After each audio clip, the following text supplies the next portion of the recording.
We're going live on YouTube. Hey, Hello, YouTube. I'll give you the signal when the intro's over.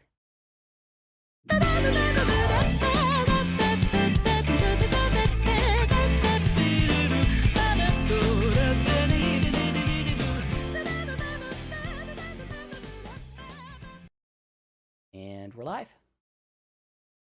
Hello, everyone, and welcome to another episode of the Sonic Talk podcast.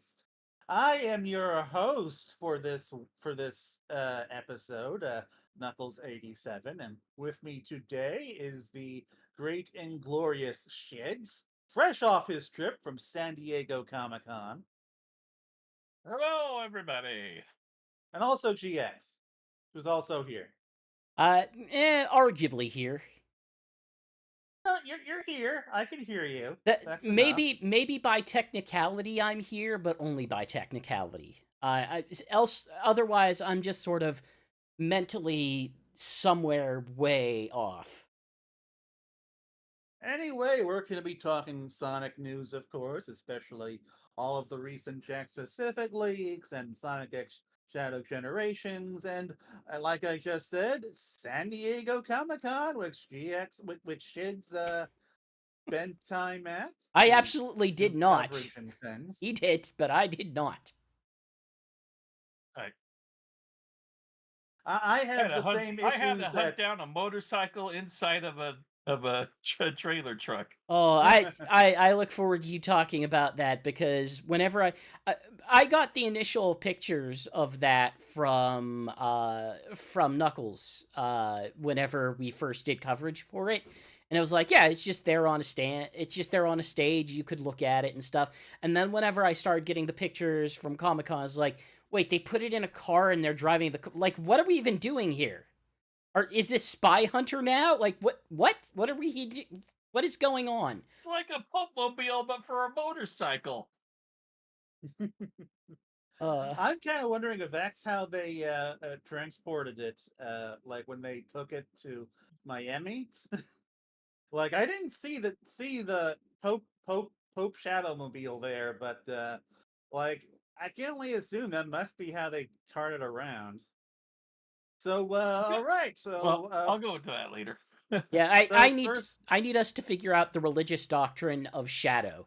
What is the religious doctrine of Shadow that we would need the Pope Mobile for his motorcycle? Maria. All praise Maria. I mean, this was literally a plot point in Archie Comics. You know, everyone worships Maria. Yeah, it There's was. a great big old statue. Archie got But- weird. Archie was weird at many points, but well, boy did Archie that get was weird an at Ian times. Flynn story, and I No, liked it. no, I understand it was an Ian Flynn story. I'm not saying he wasn't freaking weird at times. He was less All right. creepy, but he was still very weird. So anyway, so what we've been playing, I continued my quest through Kingdom Hearts for a good chunk of July. I didn't complete it, but I do plan on getting back to it. And a large chunk of that was Kingdom Hearts re colon Chain of Memories, the PS2 remake of the GBA real-time card combat game, and it was not very good. Now, like I complained about this a lot on Twitter, on Discord. Like y'all know my issues with this. Like, okay, so just like from the plot perspective, like it's this weird combination of retread of the first game and also vital plot information taking place after the first game. Like that's like relevant for Kingdom Hearts 2. So it's like a retelling slash interquill or whatever.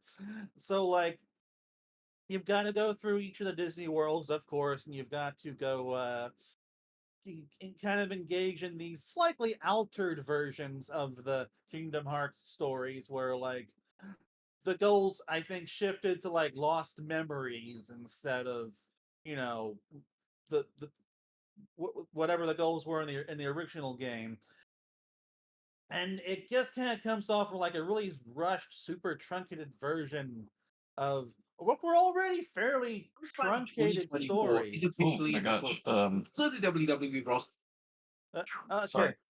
that's fine. I thought you guys were talking You know, over me you for a you can second mute there. your mic. You can mute your mic, Shigs. That's a thing you can do. I I didn't do it mean for often. that to happen. I apologize. But anyway.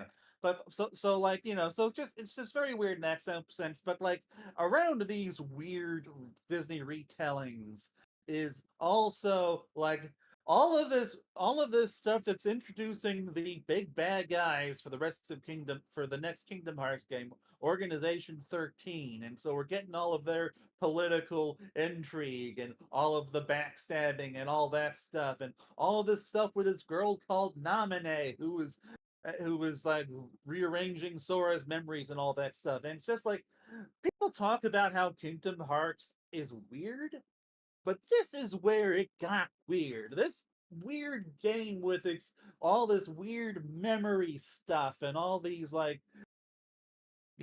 fake people called nobodies, all that nonsense. All that stuff started in this game. And like certainly the Organization 13 stuff was the most like engaging aspects of the game plot wise, but man, I kind of wish that that like they either just made this a downport of the original Kingdom Hearts, or I don't know, something that just didn't use the Disney characters at all. Because as it stands, it's just a weird plot. But so like the plot's weird, but then we get to the gameplay, and the gameplay is just frustrating as hell. Like I said, it's a card action game, and I'm already not a fan of card stuff. Like, I don't think I'd get on this with GX as much as I do with Legos, but I hate having to deal with cards because you've got to like organize your deck and move cards around, like figure out like what makes like the best combat combinations and essentially the best way you can play this game is to eventually unlock some really good slides, which slides are these special moves that you can activate by doing multiple cards at once. And like the, and like and like the best way to play this game is to just organize your cards so that you can just button mash them and just do a couple of really good slices over and over again until the bad people are dead. Yeah, that's kind of the strategy. You also want to have a bunch of zeros in there so that you can negate their powerful attacks. And yeah, and there's that. And like for me, the main issue is that like as you play, you lose cards, and as you lose cards, like the old combinations that you may have set up are no longer there, and you've got to like shift through through your deck to select cards. But you have to do this in real time while you are getting smacked around by the bad guys. Well, yeah, And that's why you set up your deck properly in order to make sure that you don't really have to do that too much. Especially having zeros on like one end usually makes it a lot easier to kind of shift to them whenever you need to do an insta block. I do that. Like once I start having some issues, I start going to my deck and reconfiguring it and like Yeah, putting in different things. But I'm not part gonna. of my issue was I just didn't have the right slides Yeah, I'm at not gonna points say of the it's a game. perfect system. It's definitely a system that I needed to kind of look some stuff up and get some tips online in order to, figure out what was going to actually make sense as a hand, because I don't think it Yeah. really it doesn't really tutorialize you very well on like what makes an effective deck. What Mhm. kinds of things you should probably think about prioritizing whenever you do that. And That's like for me, part of the issue was that like you have to you get slides through up through like selecting them whenever your character levels up. And so I ended up being behind on slides, and so like a couple of the really good ones that are really good against bosses, I just didn't really have until like basically the penultimate fight of the game. I'm forgetting what I'm blanking on the really good slide that you can just spam constantly, but that was one I unlocked right before the basically the final boss. Um, but like so like this and so like this basically just leaves me, trying to move move around, uh, trying to get to the zeros with cancel out an attack, trying to heal myself because of course you have to like activate healing cards. You need multiple healing cards to make sure that the bad guy doesn't just immediately hit them off you. But then there's also the issue of like the bosses, the harder bosses will also just like throw lots of zeros at you and really high cards. It can be really hard to get anything in sometimes. And it's just so frustrating and I hate it. And this is just not what I come to a Kingdom Hearts game for. And I remember when I first bought Chain of Memories on the GPA way back in '04, I was all like, man, I don't think I like this idea of a card-based action game because I hate card games. But I'm gonna try it, and I did not get very far. And I only got through it this time because I'm trying to play through every Kingdom Hearts game Well, that's a in nightmare. some kind of You've order. you've made a terrible mistake, sir. Well, hey, it's not like I'm going to have to play 358-2 days, so there's that at least. Yeah, I mean That I just watched a movie. that game's playable for certain, but boy, is it repetitive. Like, It seems repetitive, like just with how the plot describes what's going on between all the major cutscenes. yeah, But anyway, like I finally beat Chain of Memories, and I moved on to the Riku thing. The Riku thing, which gives you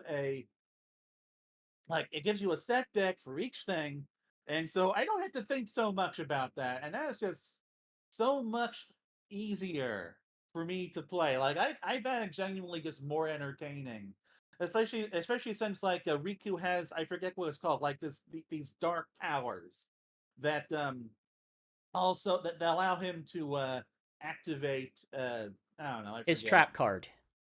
something like that. But it just makes the whole game way more playable. And in addition to that, you also get lots of time with Mickey, which was cool for me. And on top of that, like the Disney plots are gone. Like they are just completely gone. It's all about Riku and Organization 13 and the Ansem living inside his heart or whatever. I don't know. I'm not sure what's going on there, but the handsome Ansem is like not Ansem, but he's in there somehow. I don't know. Look, But like I there's a guess lot the of temptation of the darkness inside him. every Kingdom Hearts character contains a lot of people. Sometimes it contains something without heart. Sometimes it contains something without a body. Sometimes it creates both, and I don't know what's up. Like, It is wild to me, like that the Kingdom Hearts 2 is getting this brand new set of bad guys, Organization 13, and you wipe half of them out in a GBA spin-off game. Like half of them die there. It's I mean, wild. the Uh, short answer is I don't think the director kind of cares about how wild and weird it gets. I think that there is a degree to which the people who are uncomfortably into this series are also uncomfortably into the level of, I would say, complication of lore, even if it's not complication of inherent plot, because the actual yeah. plot of Kingdom Hearts just boils down to power, friendship, and teamwork, and will Yeah. overcome whatever. And darkness. Embrace the darkness. The bad guy's always saying crap like that. Sure. But anyway, so like I played that, and then I watched 358-2 Days video, which was pretty neat compared to the other game they do that to. I think that was actually pretty watchable. I enjoyed the plot for that, and between those two games, I finally like got some kind of connection to Roxas, which made getting into Kingdom Hearts 2 a little bit easier for me, because my big issue with that game is that it starts you off with like a 3-hour tutorial and you just have no idea what the hell is going on. Unless you've at least played Chain of Memories, then you might have some idea of at least who Naminé is. Yeah, But that's been a pretty fun game so far. I'm probably I honestly I purchased this the Max bundle whenever the hey have everything bundle on Steam. The Uh yeah, I forget the on second one word. of its early sales, and I'm probably not going to be buying a whole lot of new games in the near future. So my Yeah, intent is that I will probably be splitting my time between catching up on some stuff like this that will take me quite a while, and like diving back into like retro games and retro achievements and stuff. but for Kingdom Hearts 2, I'm finally getting into the combat. I do think I'm actually enjoying the plot line more than the original Kingdom Hearts at this point. And on top of that, oh, let's see. Oh yeah. But I will say that some of the world selections are just odd. Like having Pirates of the Caribbean and Tron in this world is very weird. Pirates of the Caribbean, especially because it's just like a tonal whiplash. Well, Pirates of the Caribbean was modern at that time, so Yeah, I know. I think the movie was only like a couple years old when the game came out. yeah. But anyway, so I'm Kingdom Hearts 2, lots of fun. I'm going to talk more about that next time once I've beaten it. But been playing a little bit of Star Wars Battlefront 2. Just gonna say that's a lot on the Switch. I'm just gonna say like I know that port gets a lot of crap. It probably should, but for the way I played, which is futzing around in single player stuff, it does the job admirably. I'm having fun. But Yeah, that's the finally, okay, one thing that the Xbox and the PS5 versions don't have is any yeah, kind of really I good know, single player content. It's all multiplayer. yeah. Well, but no, I there is a single. I'm sorry, there is a single No, player story, but that came along like a year after the game was already released. yeah, so Battlefront 2, this is the one that got them in trouble, wasn't it? Yeah. Okay. I didn't No, know. no, No, no, I'm no, talking about that's the original. classic PS2 type one. They released Yeah. on the Switch. Okay. Which It I still enjoy those more than the ones EA made in terms of the multiplayer. aren't the modern ones also called Battlefront 2? Yeah, Yeah, it becomes they confusing. reused the name. Okay. And it, Okay. but I've been doing a lot of galactic conquest lately, which like you move your forces around the map and you just like take over. You just fight the AI and take over all the planets and stuff. So I don't know, like from what I've seen, the multiplayer is still pretty low population. So that's it's probably not. You probably shouldn't get that. You specifically want to play multiplayer, but as just like a single player thing, it's still a lot of fun for me. So moving on to my final game, very quickly, I just got Super Monkey Ball Banana Rumble like 2 days ago. I finally played through a bit of it, like right ahead of the show, and I'm really enjoying this game. Yeah, Like, it's one of the best ones that I would say it is the best of the 3 that they have released in modern times. It definitely is better than each of the remakes, I would say. I have given a bunch of Monkey Ball games like a shot over the years. Like I played the original, I really enjoyed it. That just got too hard for me. This I rented the second one, it kicked my butt, and I bought the third one for the Wii, and I got pretty far on that one. I actually like that one more than most, but like yeah, like this feels like the first one that's really gonna like grab me and keep me content with just continuing to play because it's it's pretty challenging, but it's not overtly challenging so far. The graphics are gorgeous and colorful. I love that you just like take these Sonic characters and just play them through the story mode. That's neat. And so far, this just feels like everything I've been wanting from a Monkey Ball game for like a decade.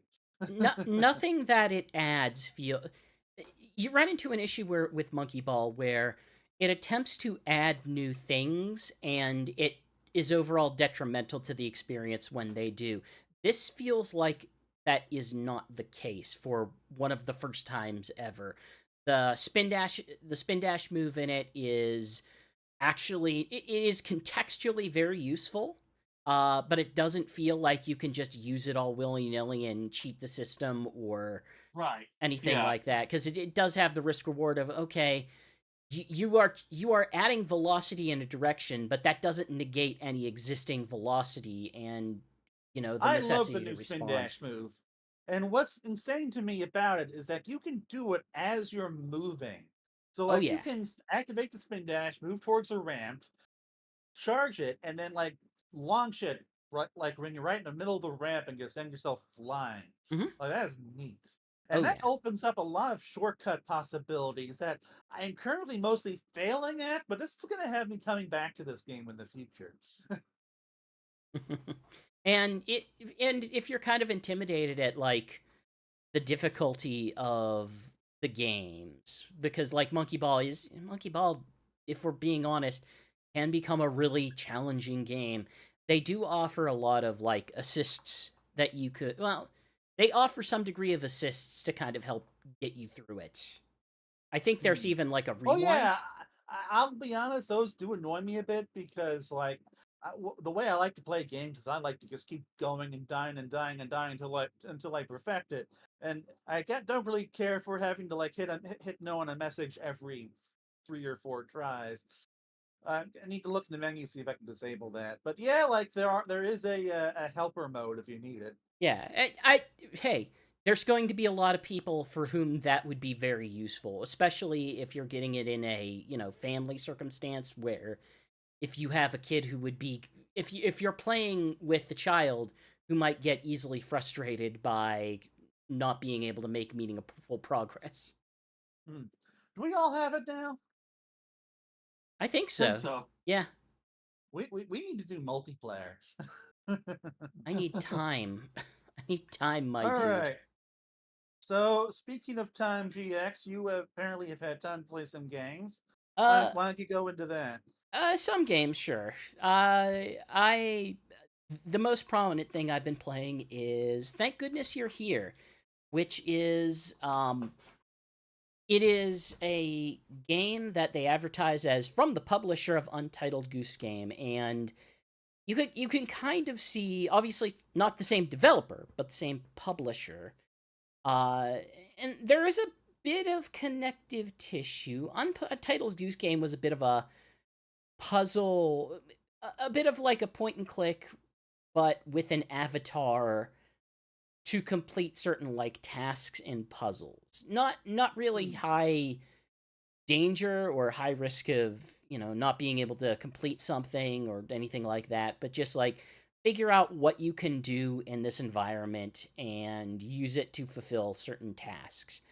Thank Hmm. goodness you're here is not that far removed from that. It is a another like point and click style adjacent puzzle game or adventure game where you control an avatar who's walking around this uh, sort of expansive town.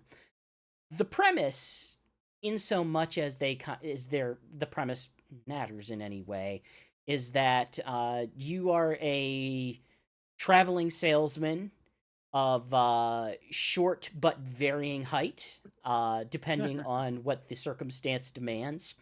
Um, who has been sent to meet with the mayor of Barnsworth, a sort of we'll say like a depressed English coal town. Uh, So like all cold towns. yeah, basically, and for you don't know what you're selling. You don't know why exactly you're there to meet with them. All you know is that hey, you're on a business trip to go meet with the mayor. Well, the mayor's busy. He can't meet with you right now. So go explore the town for like 2 to 3 hours, which is, the actual length of the game. It's not a very long game. Hmm. You don't, your character's never named. Your character has no dialogue.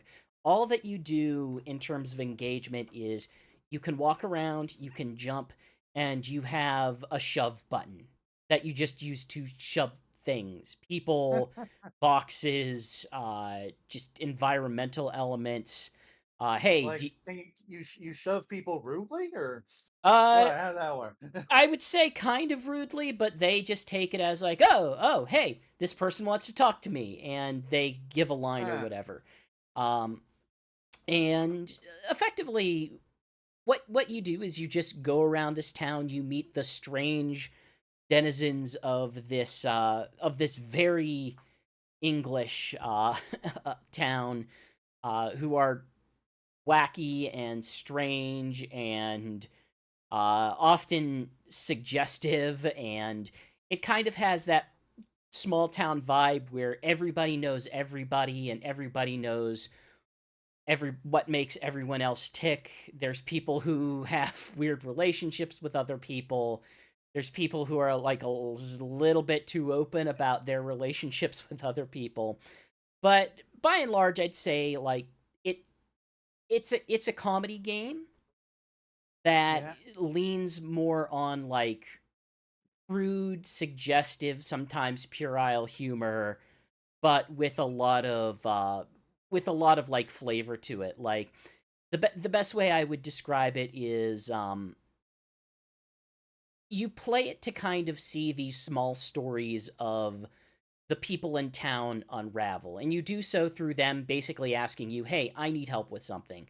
The Hmm. first mission you get, which is like in the demo, is, "Hey, there's this strange high-pitched child who is stuck with his hand down a grate because he doesn't want to let go of a coin, and you have to go in the plaza area of the town and find him something to lubricate his arm so that he might escape." And it ends in a, we'll say, comedic fashion after you go help, like, find a locksmith to get a door unlocked, who is drunk, who is a, we'll say, a drunk, and you have to go basically help get him his morning drink in order to chase him out of the bar and go do what he needs to do so that you can go get butter. Uh, there's a lot of running gags throughout where you encounter a scenario in the first run through the town, and then as you make, like, I'm gonna say like 8 or so loops around the different town environments, it'll play out the next step in whatever happened here. So I think like one of the more docile examples is there's an area where you encounter two neighbors who are having an argument about their trash bins and what one person is doing to the other person's trash bin. And it's like, don't put your trash bin in my trash, or don't put trash in my trash bin. And then you come back again, it's like, I said don't put your trash in my trash bin. And then you walk around a third time, and one of the bins is entirely in the other bin. And it said, don't put your bin in my bin. And then it just escalates from there each time you loop around. It's very crude. There's a lot of like suggestiveness. There's definitely implied sex happening in one scene. Uh, there's one thing that I don't even know how to fully suggest, but let's say the the the local fish seller repeatedly wants you to sort of arrange his stand and make it presentable. And on one of the times around, it is implied that one of the things that is sticking out of the ice is not a pink fish, and he reacts when Oh you hit God. it. Um, there's like dicks drawn everywhere on everything, and there's just one there's one guy, I will say, with no pants, and visibly with no pants. This is an M-rated game. Hey, so Oh dang. yeah, so it's like I said, it's about 2 hours. If you like weird British puerile humor, it's a good fun time. It doesn't Well, I am a overstay fan its. of Red Dwarf. Yeah, yeah. So, yeah, I'd say give it a recommendation. Uh, on a similar end, I was trying to find games that I wanted to give a second chance because I wanted to. There's two games that jive with me the first time I played it whenever I talked about them on the podcast here, and I want to just kind of go back and see, like, okay, if I try this again, will it stick with me? And this time it was Pizza Tower, and I think where I've settled with Pizza Tower is that it's just never going to be for me. It has this issue where the games it's based on are a series of Wario Land games. The late style of Wario Land, where you spend an amount of time getting through the level, then getting to a point where you have to return to the entrance of the level on a timer. And a big part of that is like a combination of exploration and then the optimization of getting back to the beginning. And while the Wario Land games, I feel, do a very solid job at exploration, and Shake It specifically has some fantastic platforming puzzles in it. I think that's where Pizza Tower falls apart for me. I don't find Pizza Tower to be an interesting game to explore around. All of the levels just feel like caves. Like it could be a city themed cave, or it could be a Wild West themed cave, but it's all just sort of these rocky hallways that you kind of sort of navigate through. And Well, it does take place in a tower. it does take place in a tower, but like it's so weird and abstract in a lot of other ways that I kind of feel like it doesn't matter that it's in a tower or not. Like it just doesn't feel it doesn't feel like an interesting place to bum around in. And what I have issue with the optimization aspect of it is it's there's a type of optimization game that is hey, we don't expect the first time you play through this to be as fun. That the fun of it is supposed to be, well, you play it and then you play it again and then you play it again, and in playing like 5 times, that's where you find the fun in learning the ins and outs and shortcuts you can take with the level. I'm very much against that. It's one of the reasons why I absolutely do not like the original Nights into Dreams. I feel like that game just expects you to the game. Yeah, so you have a wrong opinion then. Shut I see. the hell up, Knuckles. But yeah, it's the problem is it expects you to either be already good at it or just keep throwing yourself into the grinder until the grinder is fun. And Ooh. I don't like if you can't make failure fun in your game, then I feel like you failed in game design. Like failure has to be worth something in a game like this, and I don't think it really succeeds in that. I almost feel like where that sort of mentality comes from and its design comes from is something I see in a lot of fan projects that are trying to evoke an original project. You get this a lot in like the fan modding scene, where it's not that they're just merely inspired by something. It's that they're trying to make a more concentrated version of what the original thing was. Like this is the Wario Land game that is entirely focused on like the fast movement of it, and kind of and it's like you can do that, but it also means like, okay, the people that this is for are probably going to be the people who have played the original stuff to death. And honestly, like, it's why whenever I go to rhythm games for like for like, hey, I would like more content for this rhythm game, well, the things that people tend to make for it are like, what if it's just obscenely hard? Like, what if this is harder than the harder thing? And and I don't think it hits that level of difficulty, but I do feel like it's trying to it's trying to focus on something in the Wario Land series that I don't find as interesting as the greater breadth that series offers. And honestly, all it really did was just make me want to go back to play Shake It again. Maybe that'll be my next game. Maybe. So, Shigs, you did something more productive with your time. So you didn't have time to play any video games. You went to No, San I'm Diego Comic-Con. all right. I did play some Nintendo World Championships in NES edition, but I won't bother with that for today. Yeah, I took a trek down from Portland all the way to San Diego to check out the San Diego Comic Con for my 30th and probably final year because Aw. this sucked up a lot of my money and I'm going broke really bad now. So Hmm. I'm like, okay, this is it. That was the last one. Now reality's starting to hit in.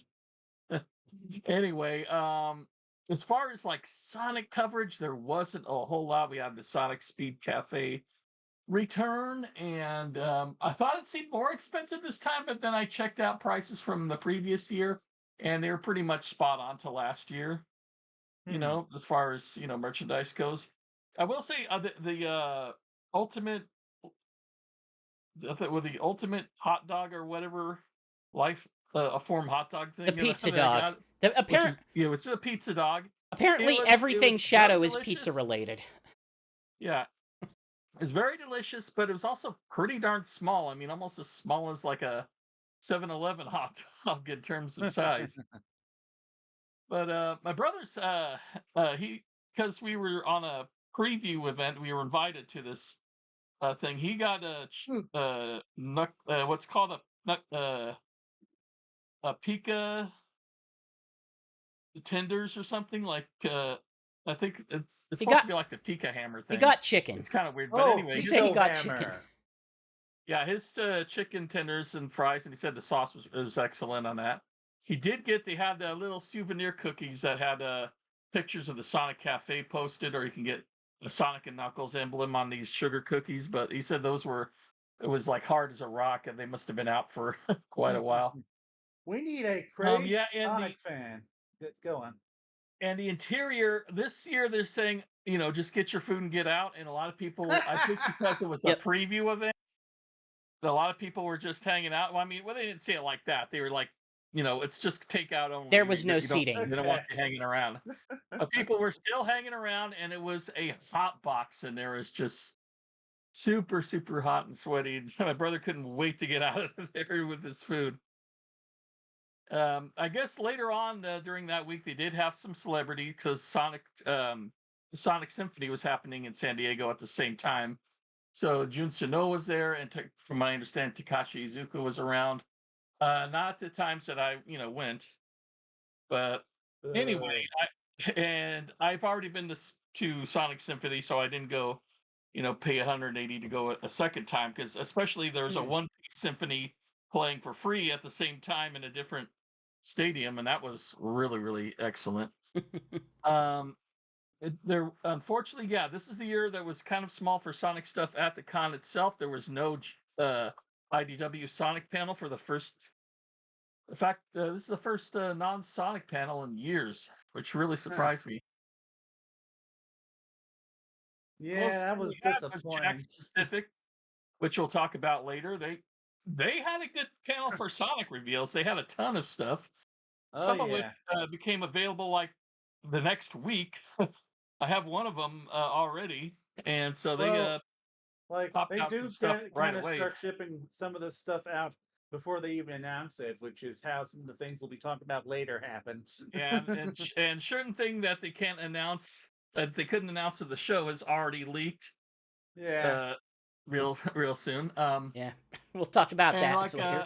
if you've seen the site, I decided after like 20 years to do a new interview with Ken Penders. He's out of the Artist Alley into small press booth because he published his Laura Sue Chronicles book with the Mobius 25 years later reprinting in that.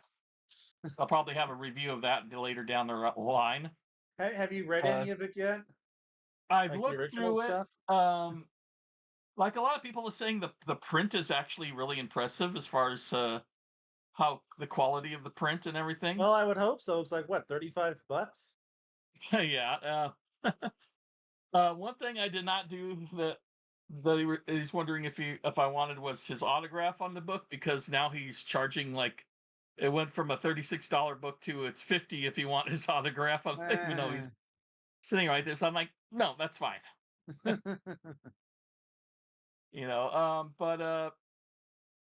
anyway, that's fairly it for Sonic. I mean, the only thing Comic-Con exclusive that I found that was Sonic related was the bag clips from Monogram of the Sonic and Tangle and Whisper, and those I think sold out probably by Thursday, maybe Friday at the latest. They were going fast. I get it. So that's pretty good on that part. Yeah. Yeah, so the only thing that really excited me is they had a big old Godzilla booth that Bandai Namco put together.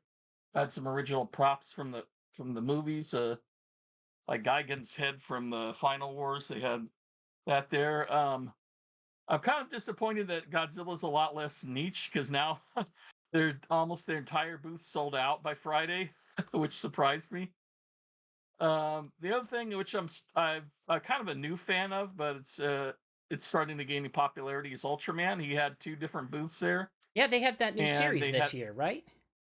Yeah, they have Ultraman. They have the Ultraman Rising movie on Netflix, and now Super Riot Productions has an English channel on YouTube, including English dubbing, so you can watch the brand new Ultraman Arc series. Oh, Very nice. very kid friendly. Link me to this after the Uh, show. Yeah, it's a good little series, and it's completely kid friendly on that one. There's another one that was dubbed but still on their Japanese site, which is Ultraman Blazar from last year. But yeah, I had fun there because they had like 4 or 5 different Ultramans there to take pictures with. They had the original, and they had Ultra 7, Ultraman Zero, who's one of the new ones, and Ultraman Arc, who's the brand new Ultraman. And just to let anybody know who wants to get into that, it's very easy to get into Ultraman because every single series starts pretty much fresh. Even though all these Ultraman come from this land of light, every single Earth they go to is a brand new Earth, like Crisis on Infinite Earths that never had an Ultraman before. So it's really easy to jump into any And series you on get an that. Ultraman, and you get an Ultraman, and you get an Pretty Ultraman. much. And Pretty meanwhile, much. one of the Comic-Con developments I heard about is that Power Rangers is basically dead. Yeah, that's sad. It's funny. I've never been into Power Rangers, but I'm starting to dig tokusatsu stuff. Like, I'm starting to like some of the Kamen Rider series, the recent ones as well. I've never Anyway, been into it either, but it's still kind of wild. it's like I can't get into it unless it's purely Japanese for some reason. Well, that's because it has terrible acting and writing, and Yeah, like the that's best true. stuff is just stuff from the Hey, Rick. Japanese version anyway. I mean, hey, let's not pretend that, like, I've watched plenty of Kamen Rider myself in the 70s version. It's like, let's not pretend that that didn't also have cheesy effects and bad writing. Oh, I wouldn't know. I've just seen Power Rangers. The biggest Comic-Con exclusive that I somehow didn't manage to nab was COVID. Everyone I Congrats. know, Oh. including my brother and sister-in-law, who I went, there and came back with. We shared hotel rooms and everything.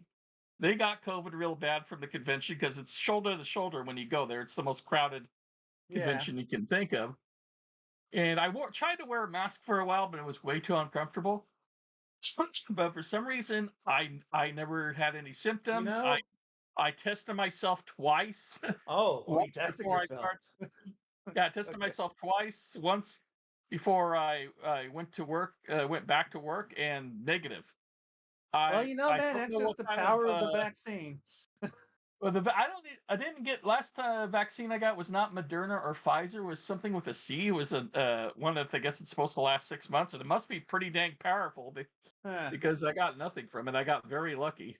I got sick right after my big Sonic Summer Game Fest trip. Well, not right after it happened. It happened a couple weeks later, and it also hit my parents too because I saw them right after I saw them right after I got back from that. Well, my mom anyway, and like I'm kind of wondering if that was COVID. but I don't know. Regardless, I'm glad you didn't get that. No, so do you want to talk about your Ken Penders interview at all, or do you want to tell people to read it? You can go read it. It's on the website. I tried to make it, as non-confrontive as I could say, because that's Because an we're easier way to get, professionals. the Because we're to get the professionals. professional Yeah, to get this is the. one reason why I Was it? probably couldn't do this at this point.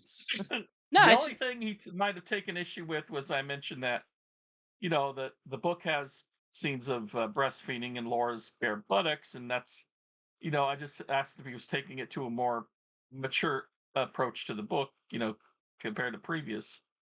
like I think So it's like what I got out of that between that and like the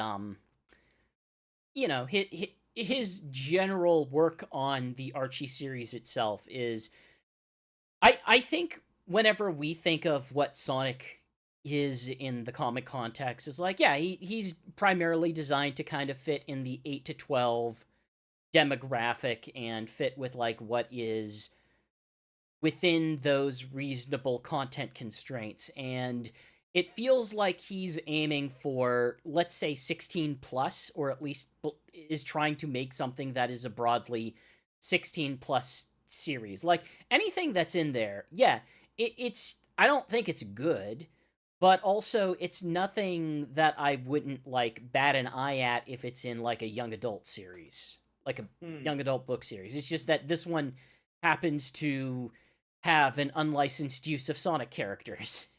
yeah, and after reading the full article on thanks Ken Penders, which they recently reviewed a book, and it got more into the legal details.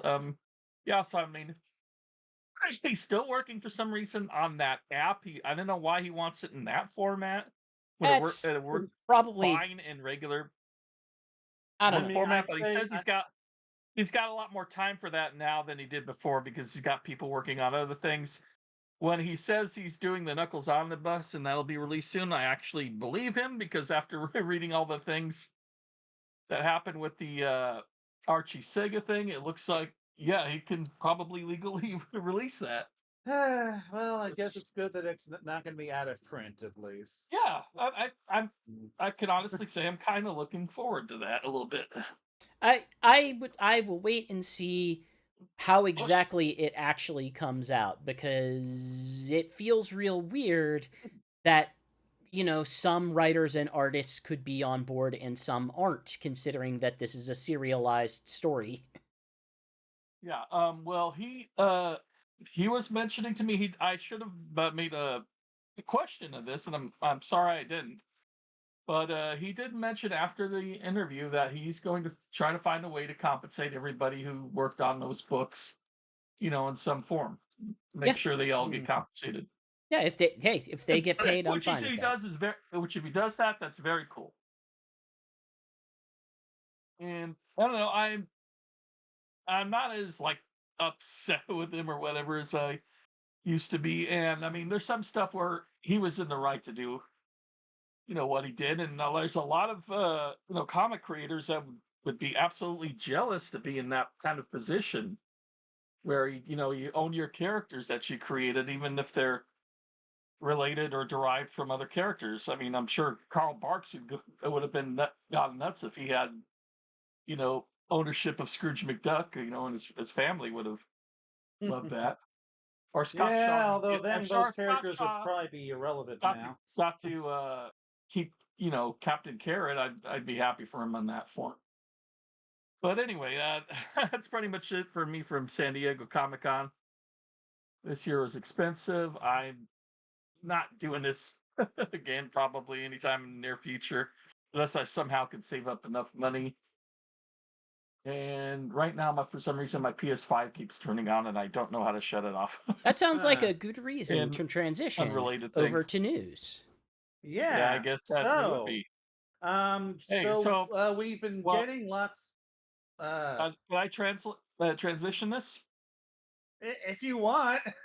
Because, like I mentioned at the Jack Specific panel, they revealed a lot more brand new Sonic toys, and some of which were coming out either in the fall or almost immediately, like the next week, like this giant Sonic Pop pillow, which I'll talk about later. But one thing they absolutely couldn't not discuss, and even had a little promotional image of it, was the Sonic 3 toys, which surprisingly Which is just funny. happened, which is odd because, it's coming out real soon because the toys are getting leaked everywhere. Yeah. I think Walmart's and other places. So over the past month, we have had a talking Sonic 3 Sonic leaked, which also through the packaging of it also revealed that there will be other talking Sonic characters like Jim Carrey's Robotnik, and just pulling up like Jim Carrey's Robotnik and Tails and Shadow. So like they're all gonna get like these like tall action figures with 30 phrases and 15 points of articulation. Um, and like after that, we also had a leak of 2.5-inch figures, starring all the characters from the movie. And now, just like a couple days ago, someone apparently bought 5-inch figures of Sonic, Knuckles, and Shadow from a store. Yeah. Like people are buying these now, Like, and not only do we not have a trailer, these toys are not announced. yeah, like I I understand a level of desire to not like to have your marketing plan be what it is, but and I'm not like, hey, I'm not even interested in Sonic 3. I'm still not really sold on the idea of seeing it, but just just in terms of like just in terms of marketing planning, we should have something by now. We should actually have something by now, not because Paramount really needs to get in front of people in this way, but just because, like, okay, make your big reveal so that these things, these partnerships that you're working through, don't feel like they have to be on pins and needles letting this come out. Like, it doesn't matter that, like, everyone knows Shadow's gonna be in it. Yeah, Don't we basically already know what he looks like. you don't want Like to from have to the teaser. yeah, you don't want to have like your toy company send out C&Ds to Twitter posters because this stuff's always going to get out because it always gets out. Yeah, like Jack specific stuff gets leaked one way or another all the It's time. like, Like it's routine. You're breaking contract. What contract? Nobody signed anything. They just took pictures of toys they saw out at the stores. Like I was surprised that the Jack specific panel had anything new that had not already been leaked. Because a lot of that stuff had been, but we did still get some cool surprises. Because like this stuff just gets routinely shown on retailers, or it gets literally just released early. Like this stuff just happens, and so it really does just seem weird that they've been holding onto it this long. Like hell, the voice of Shadow got leaked what 2 months ago I through Variety. Yeah, and and they still haven't announced anything official of it. They haven't like officially shown Shadow in any capacity yet. It seems kind of ridiculous. Like I said, It's yeah, gone on for too long now. I mean, it, July Comic Con would have been the perfect opportunity, and they've let that pass, and now they're saying, "Oh, August 9th." Well, just whoever's saying it, we don't know who the heck it. There's no official confirmation. It's August 9th. I mean, yeah, August 9th. But there are trailers for movies from 2 months ago that are coming out in November.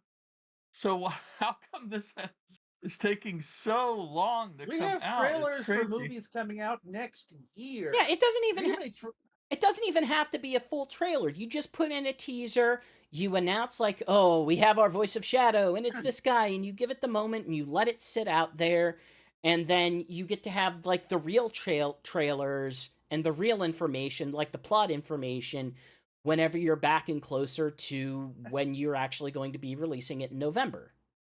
Or is it I December? guess we One of might Not those. as even well. drip I feeding guess it. we might as well Like, jump ahead to this detail now because it seems pertinent. But like a week or two ago, um, Tyson has revealed that the trailer that got shown at Comic-Con was not something that was made for the public. It was something made specifically for movie people and stuff, people at CinemaCon. And so I guess that's why we haven't seen it, but at the same time, there's that sounds like the perfect thing to use as a teaser for the movie, so No, that I the can marketing can start on this. I can lay it out even simpler than that. All you do is you just have a slow pan up. You do one shot of Shadow and you give him a voice line and then you say holiday 2024 and that's it. And Yeah. that's enough to at least say, okay, this is the stuff that's there. Maybe you even just show that Carrie is back as Dr. Robotnik and allow that to be out there. But like it seems dumb to kind of Well, technically that was confirmed officially. it was, sure, but then you just have it in an image and then it could be like less than 10 seconds and just confirm like yeah, these things that were that we know, we're just going to confirm them and just get out ahead of these leaks and stuff. So Sega they should just debut it at a Sonic Central.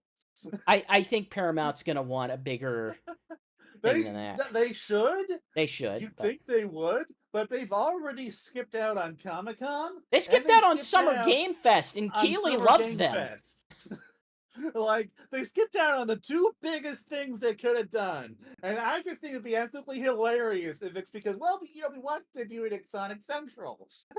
Well, I mean, that's what we've been thinking in general. Is like, okay, what are the big timing moments of where they could release that? And it's just there's one thing left that is arguably they could do it next GDC. They arguably could. I don't know if they're. I'm just trying to think of like, does it? A Keeley hosted event. They have live. They do all the Keeley hosted stuff. They announce games. They have the live streams. They do the reveals. So that is a thing they could do, but it would be very weird for them to do it there instead of Summer Game Fest. I will pitch one different event to you that might be more apt. And that's going to be whenever Transformers 1 releases next month. Yeah, that would make sense. Wait, holy crap! I'm looking this up. Wait a minute. Transformers 1 was by Gendy Tartakovsky? Tartakovsky. Yes. I didn't know that, but geez, I'm gonna have to actually watch this now. Really? Because the trailers just look so bad for it. Yeah, but Jenny Tartakovsky, that's kind of hard to dismiss that now. Yeah, okay, I have to at least see it. Cooley. Directed by Josh Cooley. I'm gonna. The problem is, I would need to see it just for the animations because I love his animation style and the way he animates characters. I'm not seeing Tartakovsky on here. Oh wait, maybe is it not? Chris Hemsworth does a voice. Google might have no. I'm sorry, not Google. DuckDuckGo might have gotten things wrong. Stop me if you may have disbelief about this. But an initial search on DuckDuckGo might have returned inaccurate information. Well, I use Google. And then that goes simply to the Wikipedia page. Yeah, never mind. It does not look like he is involved. Although I will say this, trailers for kids movies are routinely worse than the actual thing.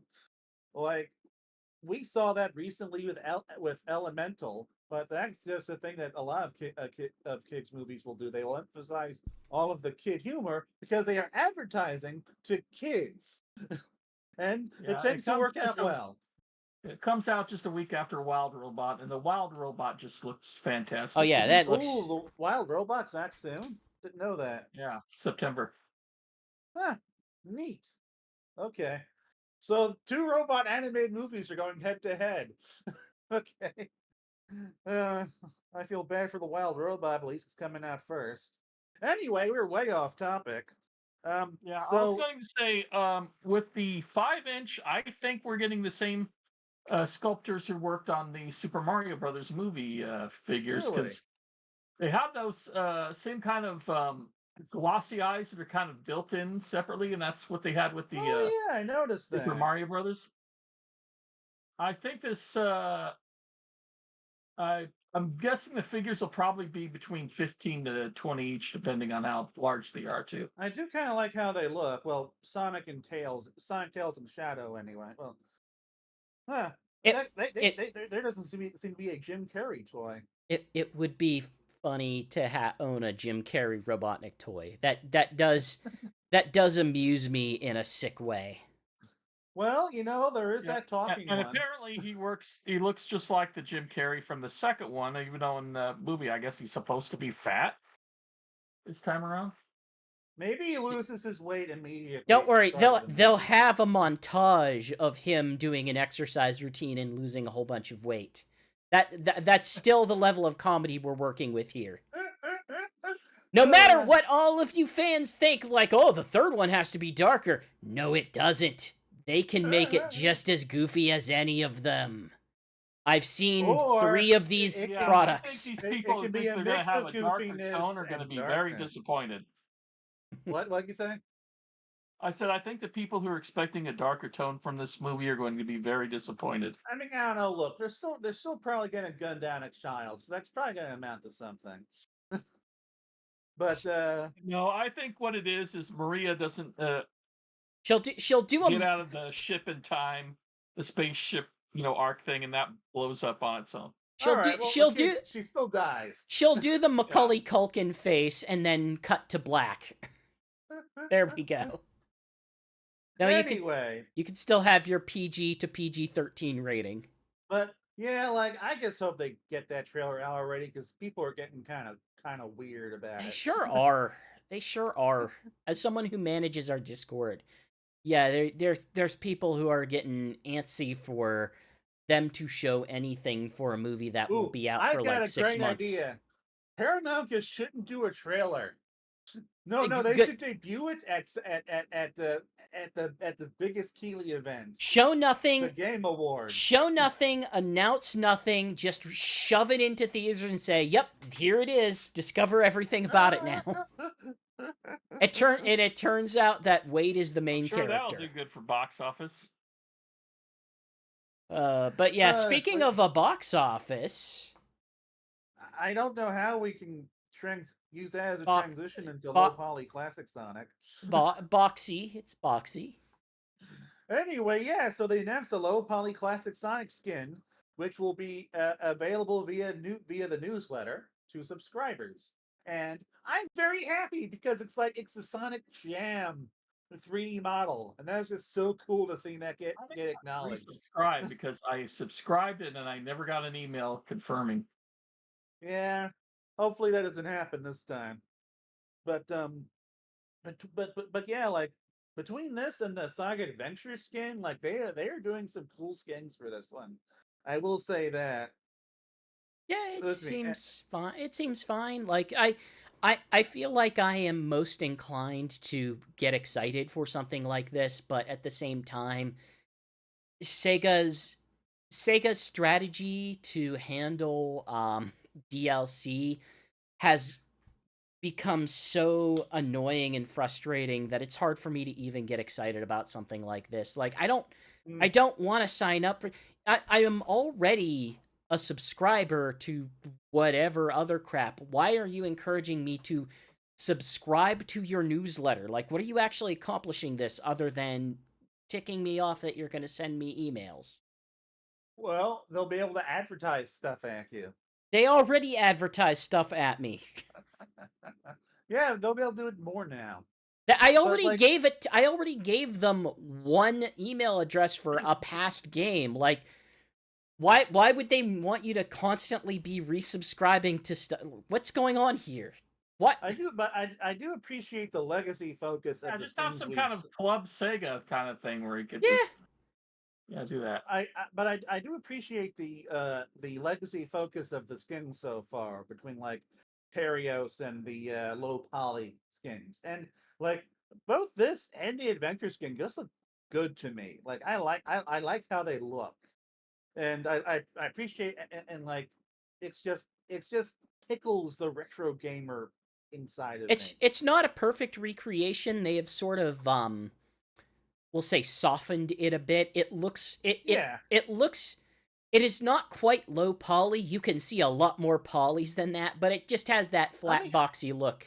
I mean that's how all of the low poly stuff is. Like that's how the Mario 64 skin was in Odyssey. Like it's not Sure. actually gonna be made up of like 300 I triangles or kind of would whatever. like if it was though. Like there's gonna be a mod to give me that at some point in the after release, and I think that's gonna be And yeah, and a good speaking of experience. like new characters and stuff and generations, the Japanese site seems to be hinting at a new character No, it's or not. a second character in No, Sonic it's Shadow. not. Like No, my it's not. initial thought was it's Maria, and they are going to it's gonna like they're gonna stick Maria in there after the Anime Expo thing. I'm loading it up right I now, think and it yeah. still is Shadow, coming I can soon. spin dash now. No, it number one, it's not gonna be a new playable character. If they I were going to announce a new That's why play, I said Maria, but Anime Expo came and went, and they still haven't filled it in. yeah, And it at this point, it just feels like they're holding out on something well, interesting. I think they're holding out on the actual story of the game thus far, which I mean, Yeah. okay, fine. But my expectation are it's probably going to be Black Doom because Black Doom is the character that they're going to need to most Ooh, reintroduce. what if it's Mephiles and he's playable? It's not going to be Mephiles, and he's not going to be Uh, playable. Like I mean, that's Mephiles will probably be in the game why.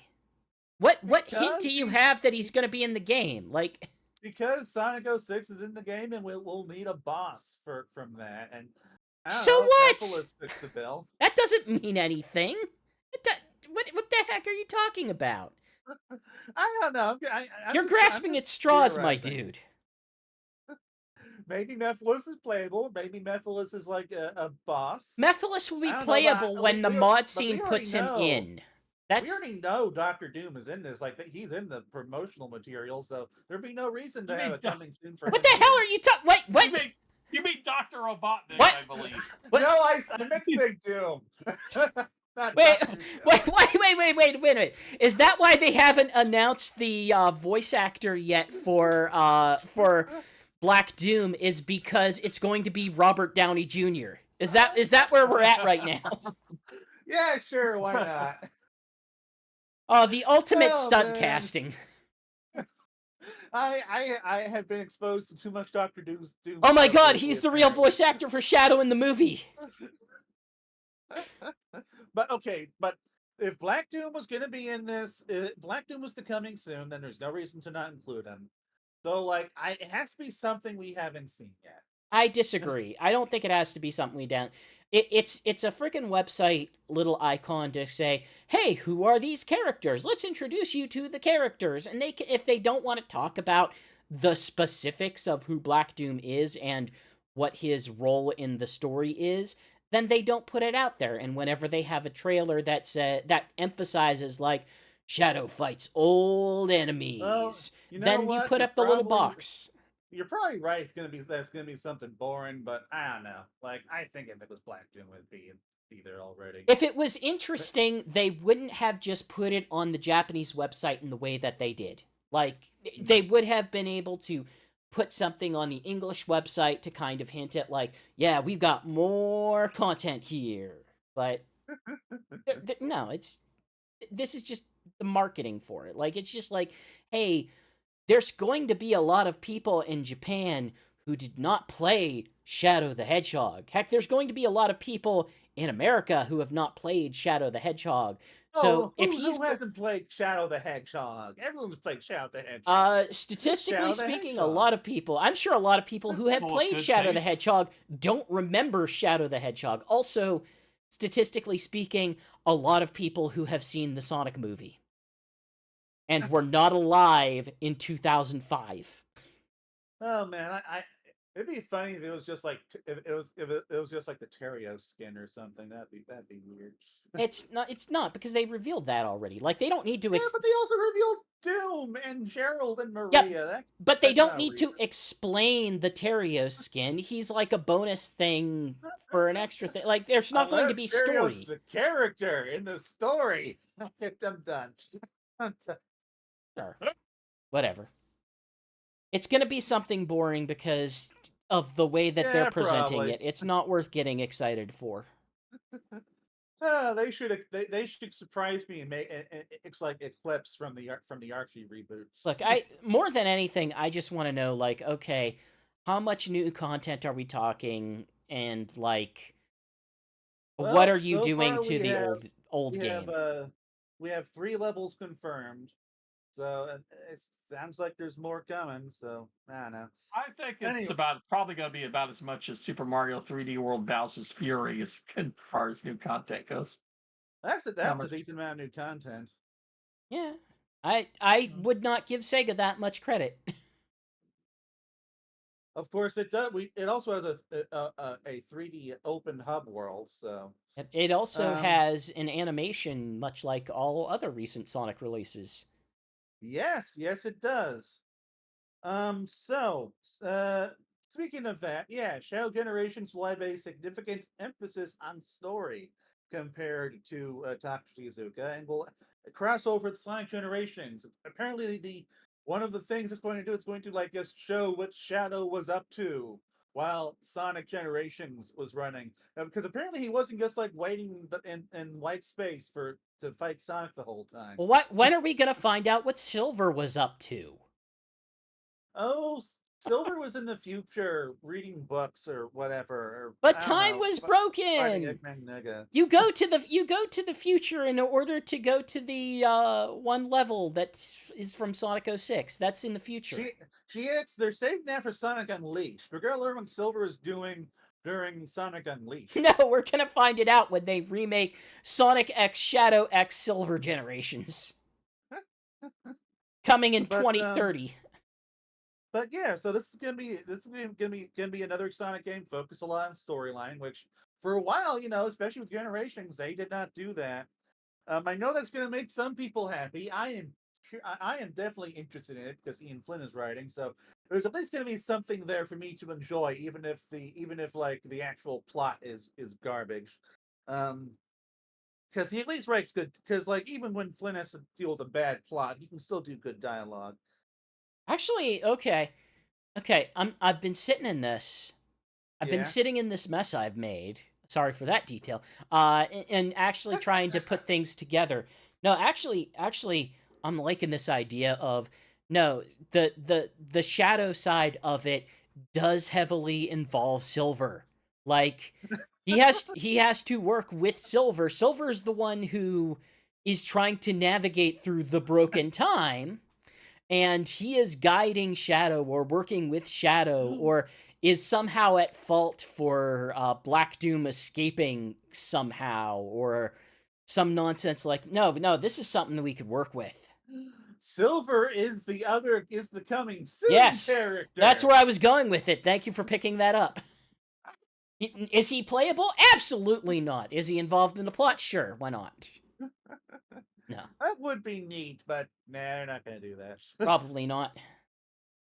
But all right. So yeah, so they did show the prologue animation at the Anime Expo panel. A teaser for it. A teaser for it. Sorry, yeah. Like a minute-long teaser, and it looked great.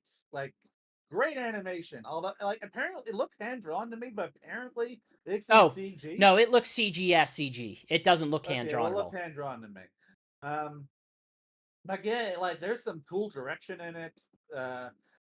And I'm at least liking how it looks. I will say that much. And what we not get much dialogue, but what little we got just has me happy that Ian Flynn is writing this because he can do damn good character work when he's allowed to. Although there isn't too much to take from this aside from the animation, but I'm really looking forward to this. I did not watch it. and I might not watch it until like late. Oh, come on! Give me a good reason why I should. Because you're on a Sonic podcast, we gotta talk about it. Why? When has You that can ever do it been relevant? And you can do it from the comfort of your own home. Yeah, but if I don't want to, why would I? Because you like me and Shigs? Yeah, but I dislike Shadow more. Oh, come on! Shigs, did you watch it? Yeah, I've seen it. Okay, thoughts? There's not a whole lot to go on. It looks nice. It's got a good quality to it, but it's just such little amount to go on. It's hard to even talk about that much. Alright. Man, talk about not watching it. Well, anyway, I know one Shadow thing that you are engaged with, and that is with the Shadow is now a Gujitsu car. It looks Yeah, so funky.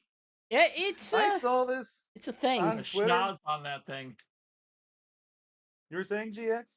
I was just saying, it sure is a thing. Like, hey, if you wanted to know what Shadow's Carsona from his long-standing love of the Disney's Pixar's Cars series, well, you can find the fan art that he had commissioned. He looks almost like the wolf from Tex Avery with that snout thing on it. Yeah, When I basically. saw, Yeah, I was just gonna specify the Gujitsu line is basically, it's not that far removed from like the Stretch Armstrong of our generation, where Yeah, you can get various licensed characters as these sort it's of very weird much that. goo-filled character things. This is just a car version of that, of Shadow, and for some reason, because cars make everything better. I mean, I can't deny, like, I can't say that I'm a fan of the mythology of Transformers, but I'm absolutely into the idea of, hey, something can be a car and then it can become a robot. So it would be better if he became a robot, but I can accept that he is a goo car. But I One just thing saw I'll this on Twitter, and just the weirdest freaking thing I've seen from Sonic merch in like at Oh, least a year. we posted on I Twitter something way weirder in the last couple days. I will Oh, say, I guess I missed that. at our Target, we do have they've re-released the Gujitsu line for Sonic with new packaging and everything. It's kind of makes it like its own thing. It's got Sonic, I think Tails and Knuckles, but also Shadow as a stretchable Gujitsu, like it's a 5-inch figure.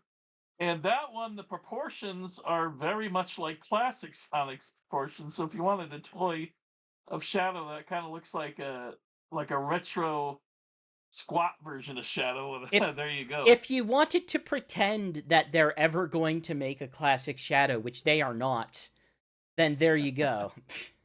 Yep. They will once they stop being sticks in the mud. No, stick to your impulses. Never let these loud, angry fans have their way. But hey, other things that could be but probably won't be is Sonic an RPG. Yeah, like so Izuka has said that he wants to make a Sonic RPG before he retires.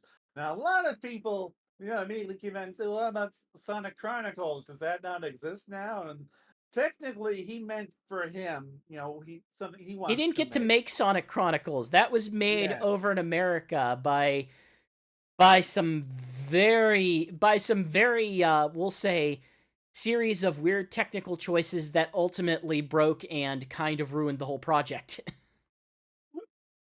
But BioWare By for the BioWare, yes. DS. Hey, how's BioWare doing these days? Well, they're making that Dragon Age game for EA, I guess. Yeah, I know. I'm being mildly facetious. They've had a rough time in the past decade or so. Who hasn't at this point in Western developments? Uh, that's a good question. Yeah, it's becoming to the point where, original single player large titles are becoming rarer now because everything, all the video game companies want you to do a premium, not premium live event, but live service game I don't know. constantly. And I got sick. Sony seems to be the last bastion between Sony and Nintendo. Well, no, Yeah. Sony tried to go all in on live service. They did up until The Last of Us had its show, and then started to do gangbusters. Like, they have two big games this year: Astro Boy and Concord. Astrobot. And Concord's Astrobot. And Concord is a live service game. And they've had other live service games. They apparently canceled a whole assload of live service games. And they bought Bungie to get a live service game, and then that live service game apparently didn't perform like they wanted to. So now they've laid off 13% of Bungie's I mean, staff. also that was a what, a Jim Ryan project? Like that. Yeah. That was the Jim Ryan project, and then Jim Ryan effed directly off right before everything was announced to be, no, we're not doing that. No, we're not doing that either. No, we're definitely not doing that. But Sony was going all in on that until basically the whole industry imploded. They still got trying to do an Uncharted like multiplayer live service type of thing that didn't work. Yeah. They still got a Spider-Man. Like, they got a Spider-Man out. That was not live service. Spider-Man's got DLC, but that's about it. And I'm not gonna, attack anybody selling DLC. That's perfectly fine.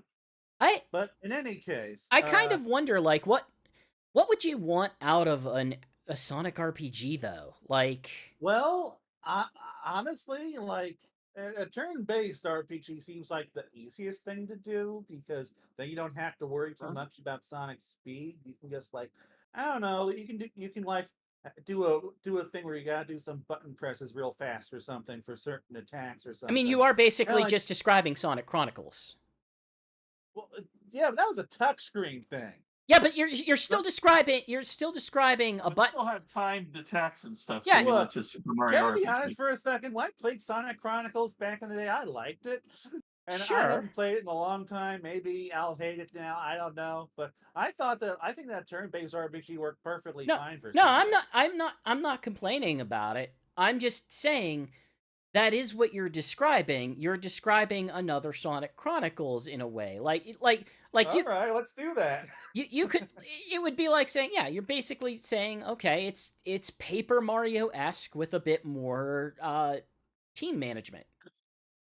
And, like, I don't know, maybe what they could do is they could, like, work in analog combinations. And so, like, for certain movements, you have to move the analog stick in a certain way, followed by some button presses. And so now you're describing either Street Fighter or Jet Set Radio.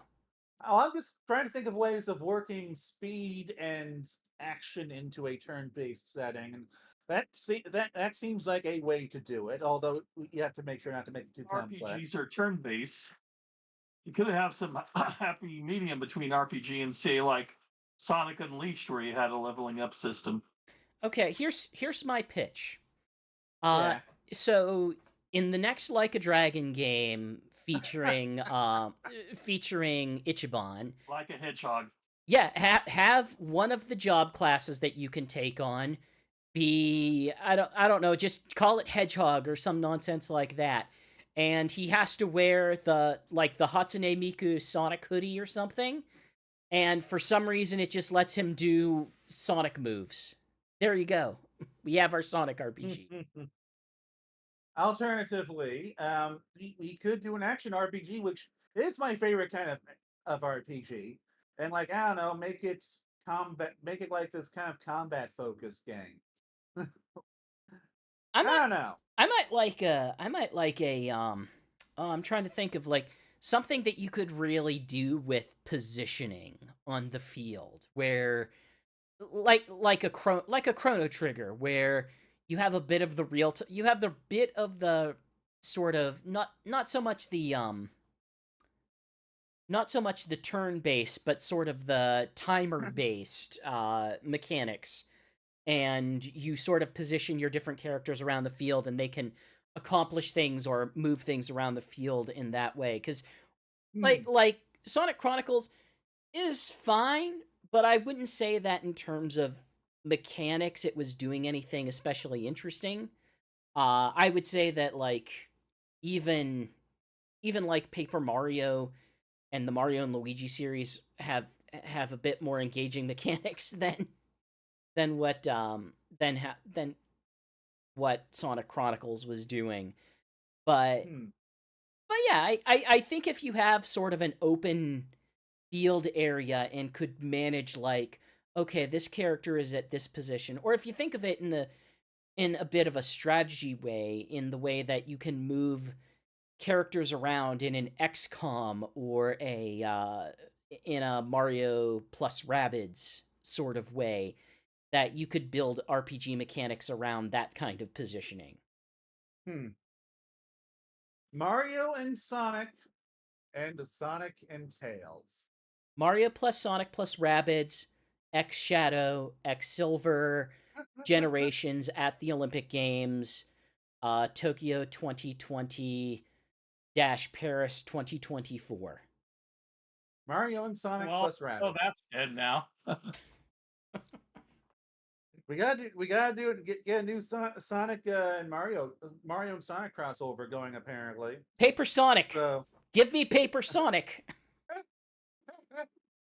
uh, Sonic's Crafted World, which is not I not will an also take RPG. that. Make it if Goodfield developed.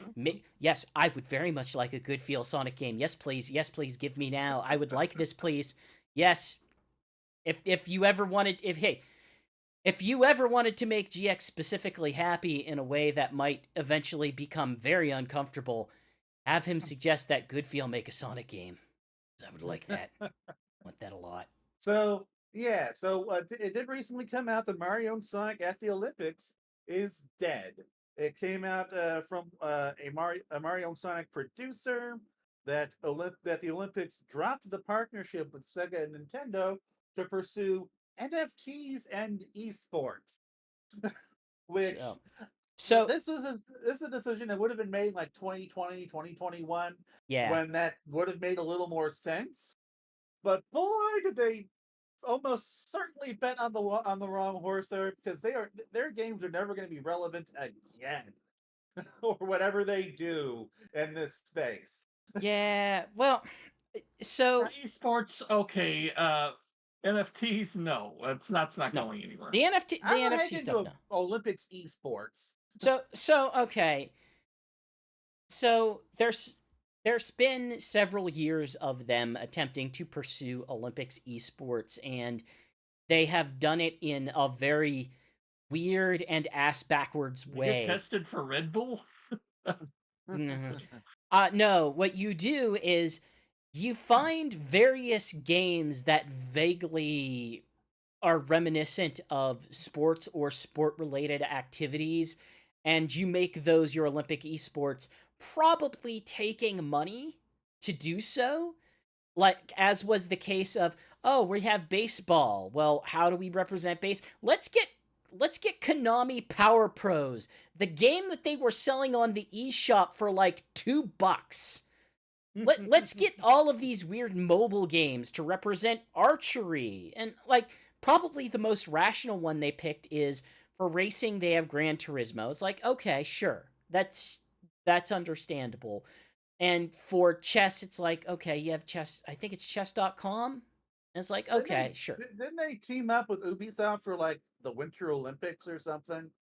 I I don't don't know if that has anything to do with esports, but it sounds like they currently similar. have some, I don't know if it's Ubisoft. They currently have some sort of apparently crap mobile game out that is tied to their NFT promotion, where Like, by playing the game you could get the NFTs for it or some garbage like that. It's it's I guess the issue is like there's I'm gonna say the thing that is like, okay, well, this makes sense in a business sense, and then follow it up with, okay, but also. So it makes sense in a business sense because if you are trying to court companies to be able to say, okay, all of these companies are having an Olympics association, and will get the boost through that Olympic stuff, then it's probably not the best idea to have the monolith of the Mario and Sonic game that is basically, hey, it's it's sort of a pared down reproduction of the Olympics featuring these two big characters. You wouldn't want to kind of have that on the books while trying to court other companies because you're kind of laying out a favorite child. Now, that said, let us never forget that the IOC, over the past several years, has never stopped being embroiled in massive scandals, Oh, yeah. justified or not. Yeah, maybe the IOC isn't a good organization. Maybe they're kind of a crap organization. I mean, the Olympics in general have just kind of become infamous for just like wrecking any town that they go to. Aside from, I guess, Los Angeles and Paris. Because at least when it comes to Los Angeles, that city's already messed up, so I don't think they can do any more damage. But yeah, it all stinks of like, well, we think we could get a bit more money if we chase these trends, and like, Yeah. let's be real, all economies, all of capitalism has kind of fallen in that trap. As like, ooh, new shiny, let's go chase the shiny. Yeah. Like there's this one guy, I'm blanking on his name, major sports guy who was famous for taking a knee at the NFL. He did a $4 million.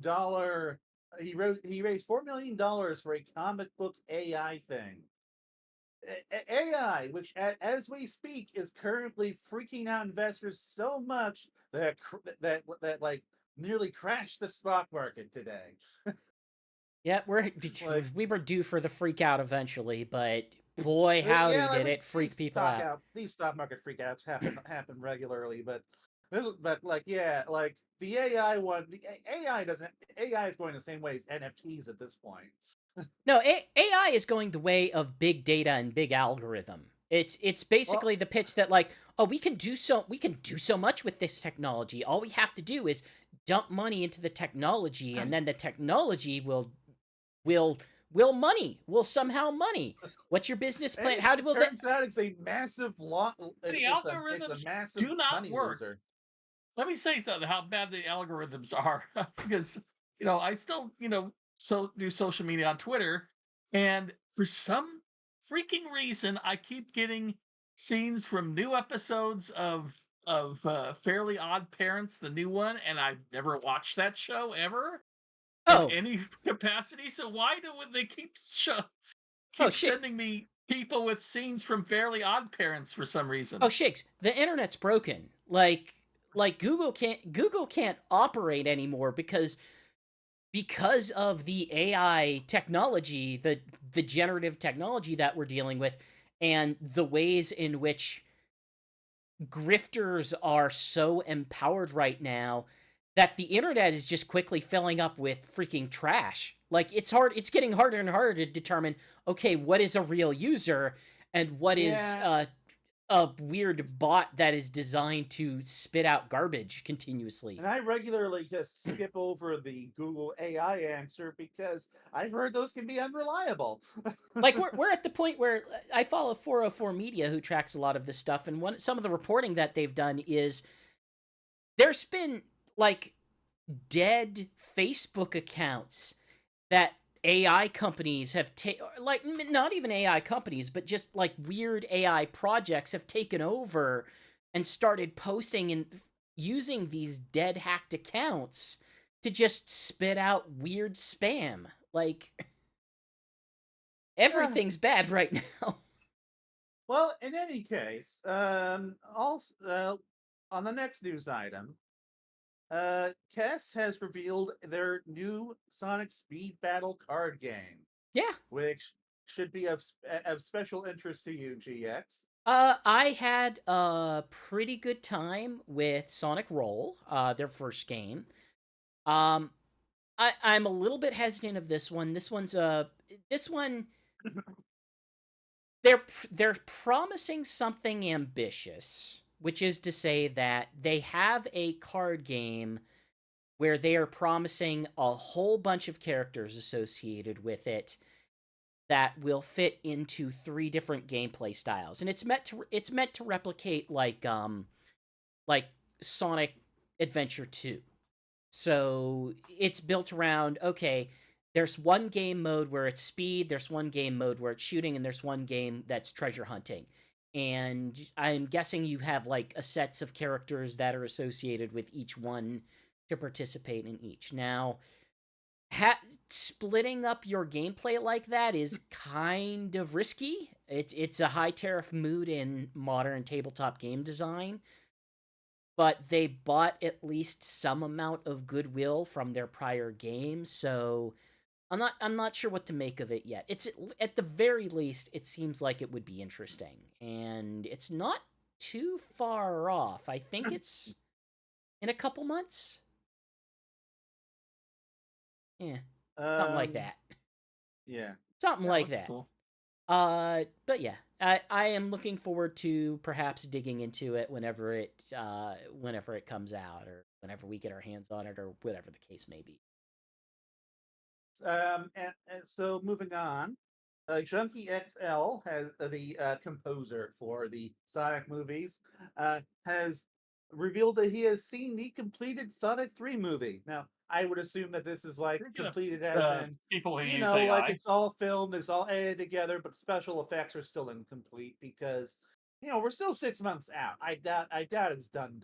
No, I don't Um, believe this I don't believe this movie exists. They haven't shown me anything of it, so they're not making anything right now. So, but yeah, so it's, I guess, done in some capacity and wait for it to be watched. And yet, we still don't have a trailer. But so he said, actually, I saw the film for the very first time yesterday. I know what the film is all about. It's just such an exciting movie. It's just really interesting. It's about the events of Sonic Adventure 2. This is not easy. It's not hard to figure out. So yeah, so I guess that at least gives us an idea of how far along this thing is. Which honestly, like, I'm not surprised. They should be in post production right now, Oh, given yeah. that it's coming out in like 6 months Less than that, I or think, at 5 this months. Well, point. 6 months when this came out. Yeah. Yeah. Um. We got DLC. Are you excited? Yes. And no one would have ever guessed which game we got DLC for. Sonic Runners. Sonic Racing Uh, for Apple Arcade. I was close. Yeah, we got Rockstar Rouge, who basically introduced a brand new mechanic for this game. So, like, she, unlike another game, she's not being treated as a separate character, but instead she is a separate style for Rouge the Bat. She's a skin for the existing version of the character. Yes, and Rouge is currently the only character who has who has this new style in the game. And so I played it, like, I played her, I unlocked her, I had to, like, complete the new time trial mode, which is also just came out in that patch, in order to unlock her. And I don't know, she looks neat. Her car is neat. Uh, it's pretty cool. Get new content in a game like this. And Does it make honestly, you does it make you feel any different going back to Sonic Racing after the game seems to have changed a lot because like, as I recall, the original game was just a bare bones kart racer. Yeah, That's one of the reasons why I didn't like it. One of your big criticisms was just that the progression in it felt like it was tuned to be a basically a free to play that suddenly didn't become a free to play. Well, that's the weird thing is the progression seems to be completely different now. Like, you now get, like, you can now get, like, a new character to unlock, like, every couple of hours, just without any effort at all. Like, so, like, when I was playing the game, it was offering me to unlock Shadow. I unlocked Shadow, and then 15 minutes later, it offered me, like, Classic Sonic, I think, or something, and then I unlocked him. And so, like, it seems like progression has been streamlined in some capacity. On top of that, there is now, like, genuine team mechanics, which I don't think was in the original. No, it was I might be basically wrong. It's been a solo, while. wasn't it? It was solo, yes, but now there do appear to be team mechanics. at least in some capacity. Kind of ironic considering that the game it was largely based on was built around having those team mechanics. Yeah. And really just kind of demonstrated that, oh yeah, like this game about team mechanics is really just a bare bones kart racer. But yeah, like I'm not sure if I'm going to go back to it because I don't really want to mess around with touch controls. But it does kind of feel like the game has advanced in terms of features and stuff since I It's last on played it. Apple So it's Arcade definitely as well. better, at least. Yeah, it's an What'd you Apple say? Arcade game. Yeah. I'm hoping it works with a controller because as soon as I upgrade my iPhone, I'm getting a bone or bone. You know what I mean? Yeah, I know what you mean. The controller shell for the phones. Yeah. I Uh, would get Those it are now, except quality. If you're I gonna got get any controller, get those. Those are good quality. yeah. I unfortunately, haven't. we're never going to get controller support for Sonic Forces or Sonic Dash, are we? No, and honestly, I don't really think they need them. I would like them. They would be nice. I would prefer a real button instead of the swipe. Well, you'll be getting new characters instead Not if I don't play the because game. Karate Knuckles, Extreme Gear Sonic, and Fortune Teller Amy are all coming to the game. I think this month. The closest thing that we're gonna have to actually getting Sonic Olympic content.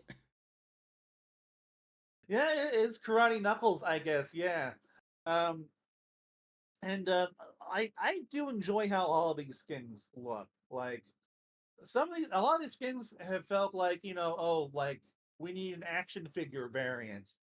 But I don't know, like these look kind of neat to me, especially as Extreme Gear Sonic, especially Sonic Riders Sonic.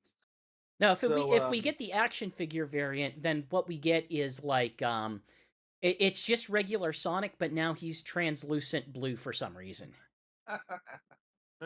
Oh, they need to do that for real. And the fortune teller Amy is doubling down on the tarot card motif, which I'm sure annoys somebody. Yeah, probably. But that I don't know. I wouldn't take that person seriously. Let Amy have this. It makes her interesting. Shigs, Shigs, you interested in that Lego Shadow bust? No, I saw this at Comic-Con. They had a nice big look of it. One, it doesn't look very good. Nope, I'm sure doesn't. Honest. And two, my money's going on that Super Mario 16-bit Yoshi one that actually moves a little bit and his tongue can come out. That thing is freaking awesome. Aren't you trying to save, sir? Yes, I am trying to save money, but at the same time, I can find ways to get the money if I need to. Oh, I don't have a problem. You have a problem. All I know is that this Lego Shadow bust, like all Lego things, looks hideous. No, there's a gradient of things that are Lego and look hideous. Like I was asked in another server of like, is this the ugliest Lego thing? And unfortunately, I know the ugliest Lego thing that they have released, and the ugliest Lego thing is their attempt to make Brickheads? No, it's the look. I don't like brickheads, but I'm not going to sit here and say, oh, they're hideous. No, the ugliest thing they've ever released is the Rocket Raccoon brick-built figure. Oh yeah, that thing is hideous. It's terrifying. Like, oh, but no, this looks like they wanted to make a Shadow figure, and then at some point decided like, oh, that would be too many pieces and be too expensive. Let's just do a weird head thing. Let's just do a head and stick it on a pedestal. It's not, and that's to be fair. On one hand, like, this isn't completely out of character for Lego. They do things like, hey, here's Spider-Man's mask or Batman's cowl as a bust. They revealed this alongside Darth Vader, Spider-Man, and Batman. Like, if you want a Stormtrooper mask on a pedestal, like, you can get it. The difference is, this is his head.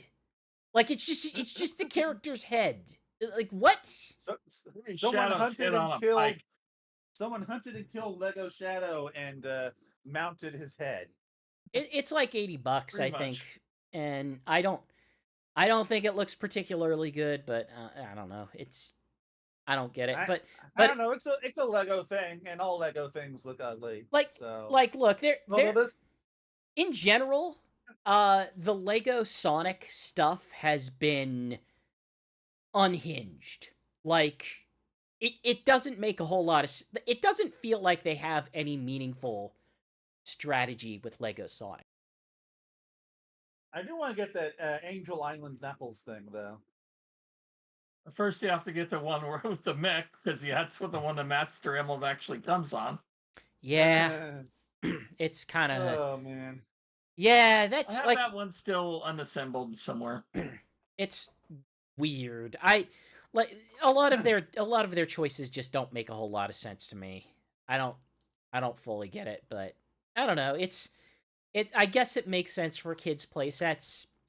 If they're making something for kids that are like 8 and older, which is what the actual age rating on them are, it's like, yeah, I guess if you went to go see the movie and were super hype about it and are like 9 years old, that these would be fun play sets to build and do weird stuff with. Yeah. So, continuing with the merchandise, some better looking merchandise. We do have, of course, that Jack specific panel where they revealed some things that we have not heard of before, or some things that were leaked, like after our last show, but before this one. So, might as well go into them. So, the big thing from this show, which honestly probably is people are probably overhyping a bit, but whatever. I'm excited. We're getting Metal Virus Sonic. No, the biggest So thing is the tornado. Like that's the biggest thing. Well, yeah, but that's been known for a few months. Yeah, now. but it's also the coolest thing that they're doing. Yeah, and Yes, it's it is the coolest electric. thing. The propeller spins. It makes sounds. Some It makes classic sounds that lights sounds up. from the Sonic 2. Look, But That's it's pretty also cool. not news. eh, But yeah, I do need to get that. But in terms of the new stuff, a Metal Virus Sonic. So Sonic infected with the Metal Virus alongside a Zombot Froggy. With this, you can accidentally infect other Sonic characters with Froggy, and then start your own Metal Virus apocalypse. I'm in going your to own rephrase that child a little head. bit. If you have the silver paint for it. I am going to rephrase that. With this, you can pretend that Sega is really in depth with IDW and that it matters and that the feelings that you have invested in it are valid because the business says that they are. But this almost does look like just a variant, like a toyetic variant. But at the very least, Sonic does have a different expression in this, Yeah. like holding to the plastic, It's which something. is also kind of neat.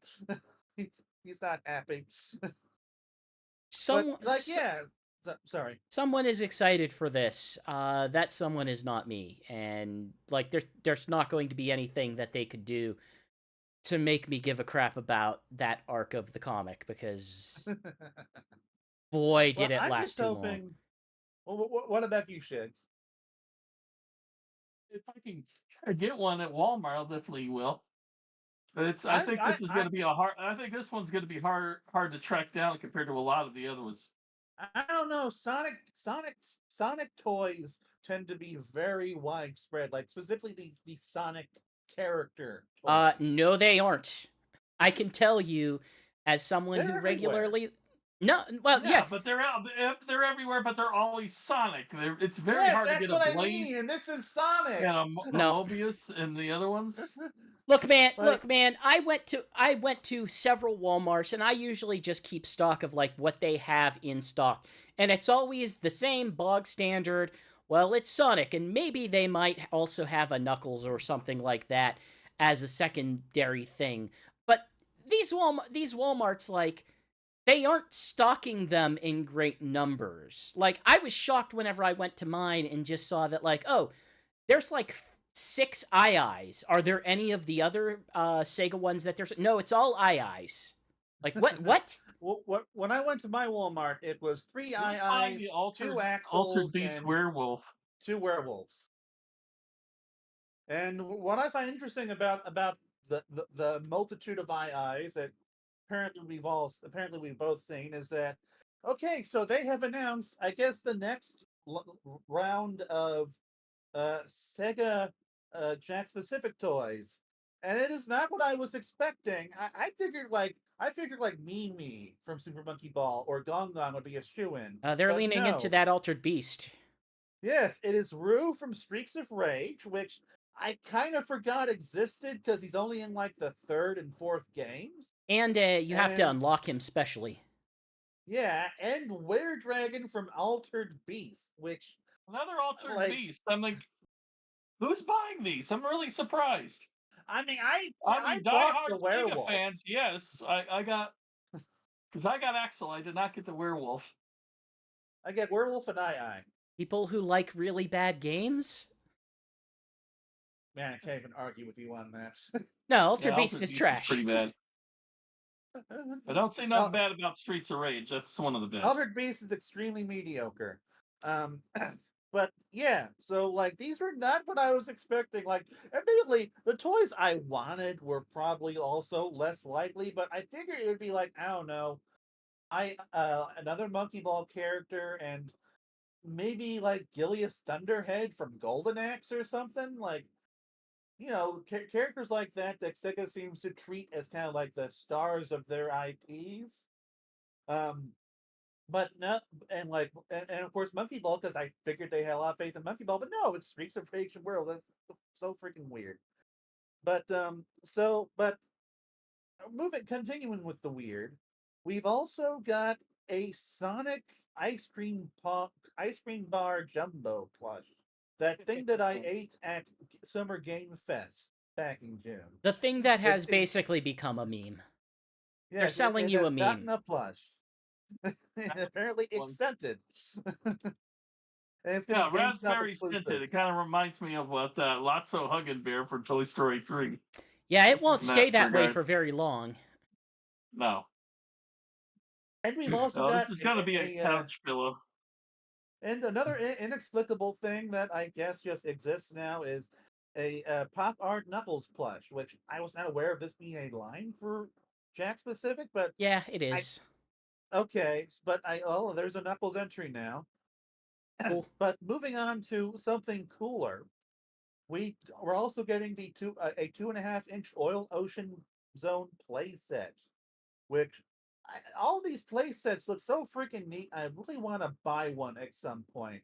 And this one just like looks cool to me. Well, And what? Well, you figure so far they've done Studiopolis, they've done Flying Battery. I'm trying to think. I think they have done the past version of Stardust Speedway. Oh, that sounds familiar. Basically, they're running through Mania more than anything else. Yeah. And that's good because Mania has a solid set of levels, and these all just look really good. I enjoy how they sculpt everything. I enjoy the colors.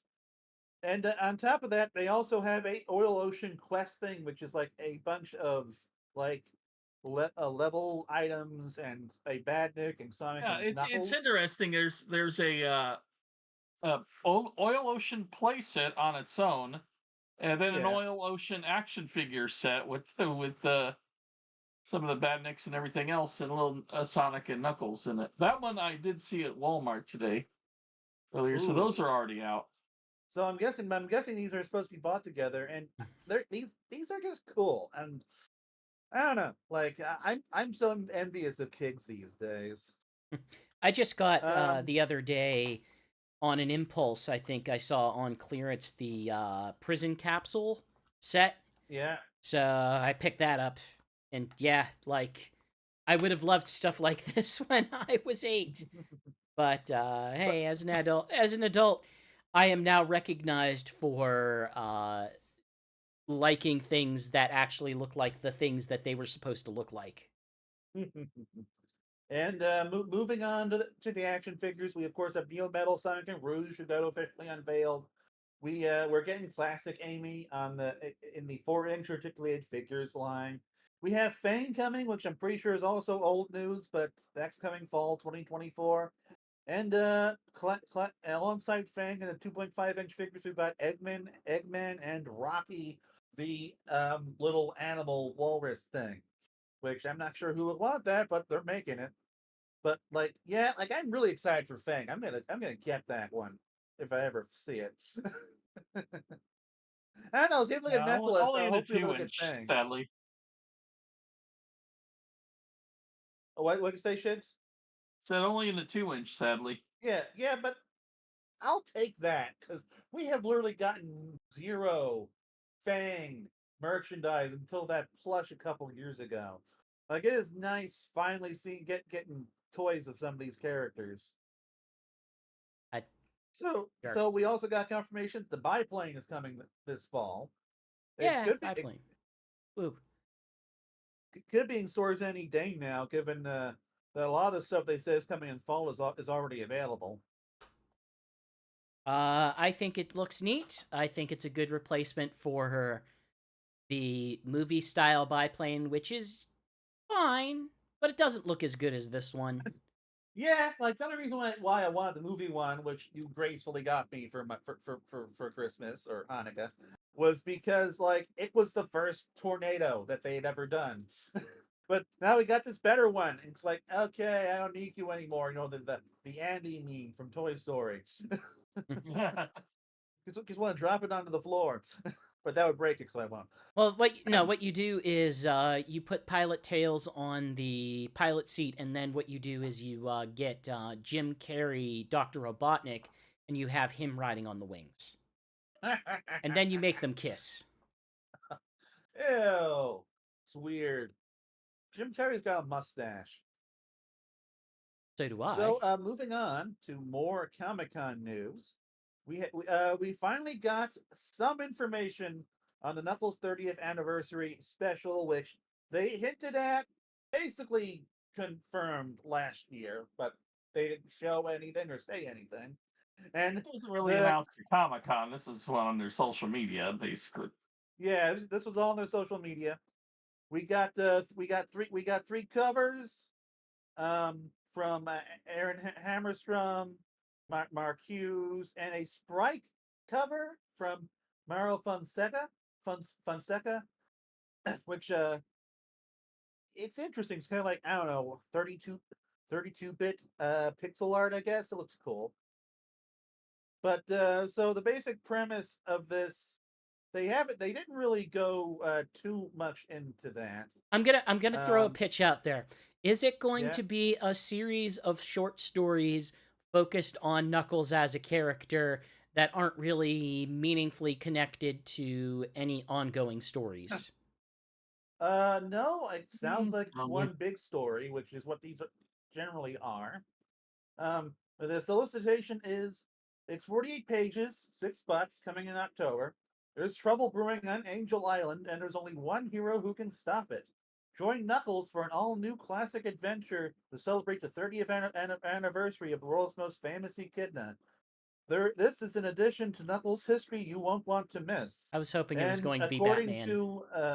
according to like one of the artists, like this is like bringing in like a character that they're happy to have brought in. Like I'm my guess is it's probably going to be like Trip, but because there I guess are not that many options for classic Sonic. But yeah, like apparently there's some aspect of this we're not aware of yet in terms of the characters. Okay, But yeah, as if they tell a good story, I don't care what characters they add. yeah, I'm sure. I know. But that's like basically all the information that we have on this so far. Um, so Sega finally laid out a roadmap for Super Monkey Ball Banana Rumble. And that included so apparently the roadmap was we're getting Classic Sonic last month back in June. We got the rest of the Sonic characters at the end of July when they revealed the roadmap. And they're basically like unveiling more content throughout the next couple of months. Yeah, Including why did it take them a month to release this whenever they were selling the special edition or DLC pass like Because it's bad marketing, GX. They're doing bad marketing. They sure are. I can't argue with that. September 2024 brings us a new free multiplayer mode, as well as from the Sega Digital Deluxe Pack, Axel and Beat for the characters. And in terms of the Sega costumes, we're getting all of them. Akira, Link. Oh wait, sorry, Akira, Gilius Thunderhead, who looks like Link. Um, Shadow, Nyx, and that guy with the eye patch from Yakuza. Majima. Majima, yes. Yes. And apparently later this year we're getting additional characters that I guess we'll have to pay for. They're not part of the Sega Pass, as well as new Finally, free multiplayer stages and modes. finally, we can bring Suezo back to the monkey ball game that he deserves to be in. Yeah, hopefully, hopefully we'll get all those characters back in the new game. But yeah, so I can say as someone who's played the game and played all the characters that they've shown is that the characters do all look nice. They've got these new little animations. They have little idle animations if you let them idle. But beyond that, they're just they play just like all the other Monkey Ball characters. It's still, But yeah. Get this what's game important to me is you can play them in the main game, sure. which is cool. But if you get this game on sale, especially the DLC. The DLC is substantially overpriced. Like they I got this. I got the game and all the DLC for $51. and even then, like if you just get the DLC, like the DLC on its own is like $20 additional to that, and for a bunch of costumes and skins, oh boy, that's a lot for I would say 2 new character models and several old ones that have been recycled. And it's almost like Sega is just aware that that this stuff is overpriced because, the game's barely been out a month, and I managed to get it on sale. According to you, there were multiple sales between now and the one that I took advantage of. It's been regularly down to $35 for the standard edition. Are you sure it was 35? It was $37.50 when I saw it. 35. Huh. Now 35 for the 35 for the standard edition. Okay, well, a little more expensive when I got, but only a couple bucks. Yeah. But regardless, yeah. So this game has just been the victim of some very weird marketing and DLC practices. Also, it's a Switch exclusive and the very late days of the Switch's lifespan, so well, I shouldn't say that without knowing like any idea of what Nintendo's follow-up hardware plans are, but I fully expect that the Switch 2 is going to be fully backwards compatible with the Switch. It probably will, but imagine just imagine if you sat on this game until the next hardware launched. And you released it at launch and you got that boost for it, and how much better it would do being able to say, hey, we got a brand new Monkey Ball game, it's coming out on the new console, and it's all new, and it's got all this stuff in it, and just... Three of the Monkey Balls I've gotten were all launch games. Yeah, all for Nintendo platforms. So man, that could have been a missed opportunity. But this is a kind of second tier franchise that you put something like that out at that time in order to get that attention. Like, think about how much Ubisoft regretted releasing the second Mario plus Rabbids game in the middle of the generation where they did, where it just was not going to get any meaningful attention whatsoever.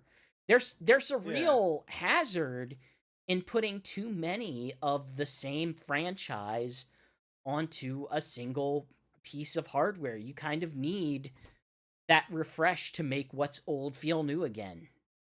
So, Shigs, have you had a chance to check out these characters on Banana Rumble yet? No, I haven't. That happened while I was at Comic-Con. I've just gotten back, so I haven't really had a chance to try any of that. But did you get the digital deluxe package? Yeah, so I could just download those anytime. All right. So moving on to the final faction news items, we have the Xbox 360 store closure. And it's always sad when a console digital storefront closes, but as someone who was trying to download stuff off that storefront, like I guess less than 24 hours before it died. Man, that thing was glitchy as heck at that point. Like, I don't know if that's just because they were in the process of killing it or what, but like, all the stuff was already gone from the Oh no, website. when I set up my 360 in my little retro corner in my room, I was trying to download all the old stuff that I'd purchased Yeah, before. I didn't do the store sales or anything at the end. I didn't touch that because of course I was at Comic Con at the time that stuff was happening. But when I re-downloaded all my stuff, it was taking forever. That yeah. site was, and I can imagine with it being busy with everyone buying up what they could before everything shut down. So I can imagine how that was. I mean, But what's wild was like the store wasn't even acknowledging what I had bought, like on the store itself. Like I had to check the page and like attempt to buy it again to make sure it went through, and then it would tell me, "Oh, you can download or re-download it." And it's like half the time I try to buy something, like the page would just glitch out, and it would say that it cannot complete the transaction. At first I thought, oh well, I guess I missed my chance. But then I tried again and it worked, and it's like, oh, okay. I I guess the store is just being really slow and glitchy right now. And it took me forever to navigate the store, to search for things. It was just not intuitive anymore. And most of what I did was I mostly just bought all of the Sonic 2006 DLC. Um, I mean, that I have ignored for the past 18 years. well, my solution for all of that was that I bought all the Sonic '06 stuff when it went back on digital sale immediately, using the browser-based navigation back when that was still working. And I don't know, I guess I could have done that, but well, I was thinking at the time, why would I buy this? Like, it's just a bunch of keys to bad content.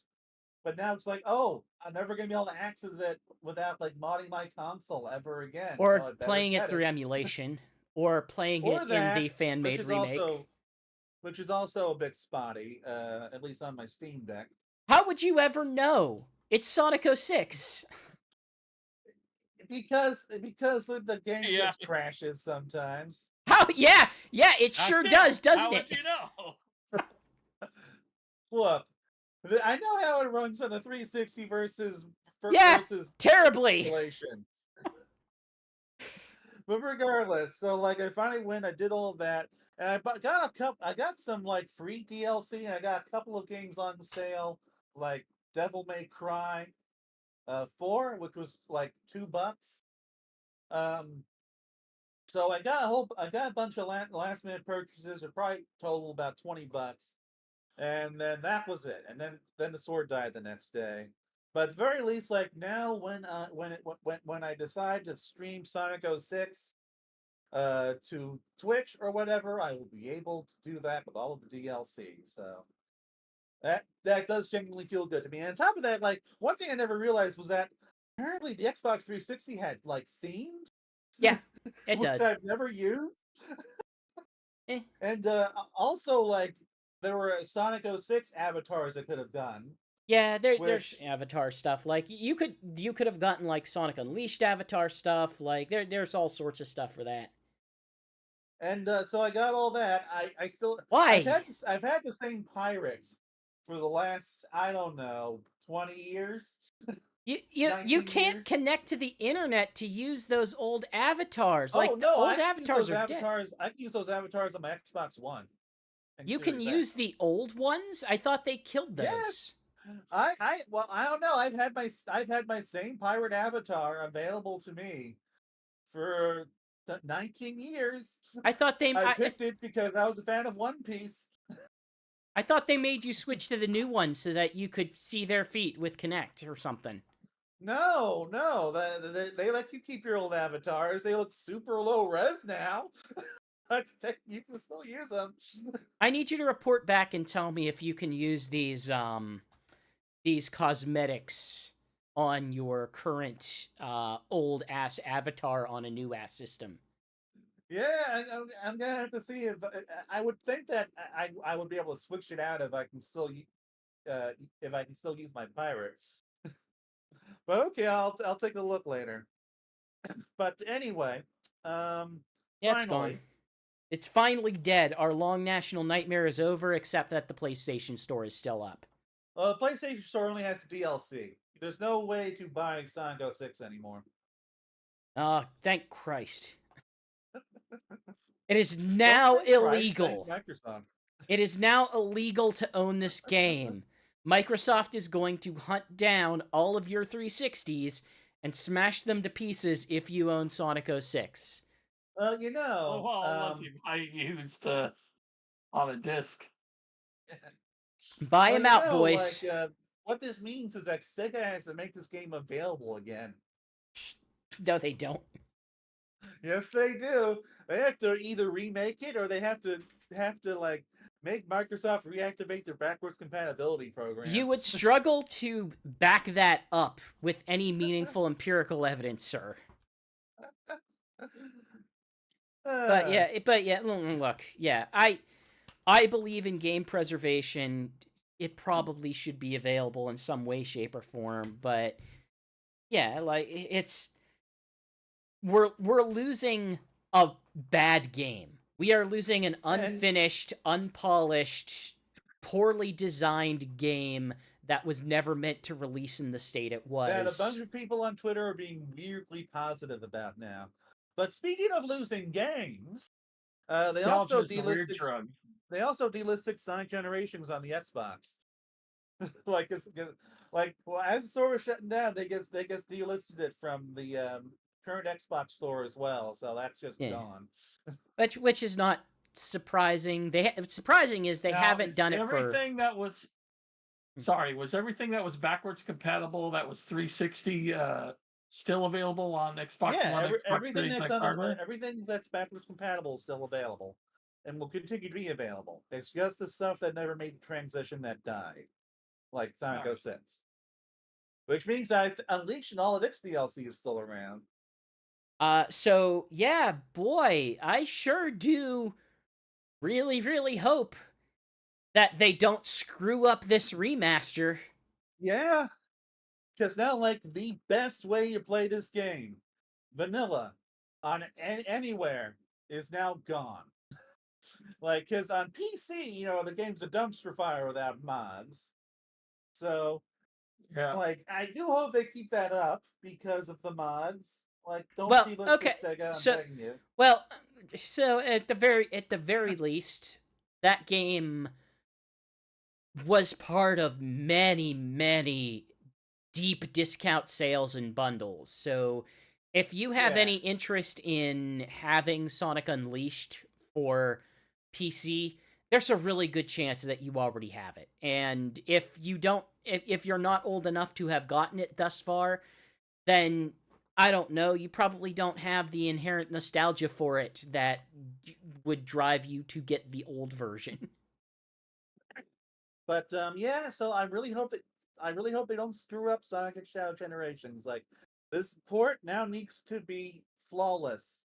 Please, Sega, like, just the basic good port. Yeah, like, hey, at least make a PC version that feels like you wanted to make a PC version of something, as opposed to, well, I guess we have to have a PC port of this. Do we put graphics options in the... No, just shove it into a side application. Yeah, so... Dear God, please don't screw this up. Even me, who is not in love with the idea of what this game is like, we need a good version of Sonic Generations out there. Like, it's a good game. It needs a good version. Yes.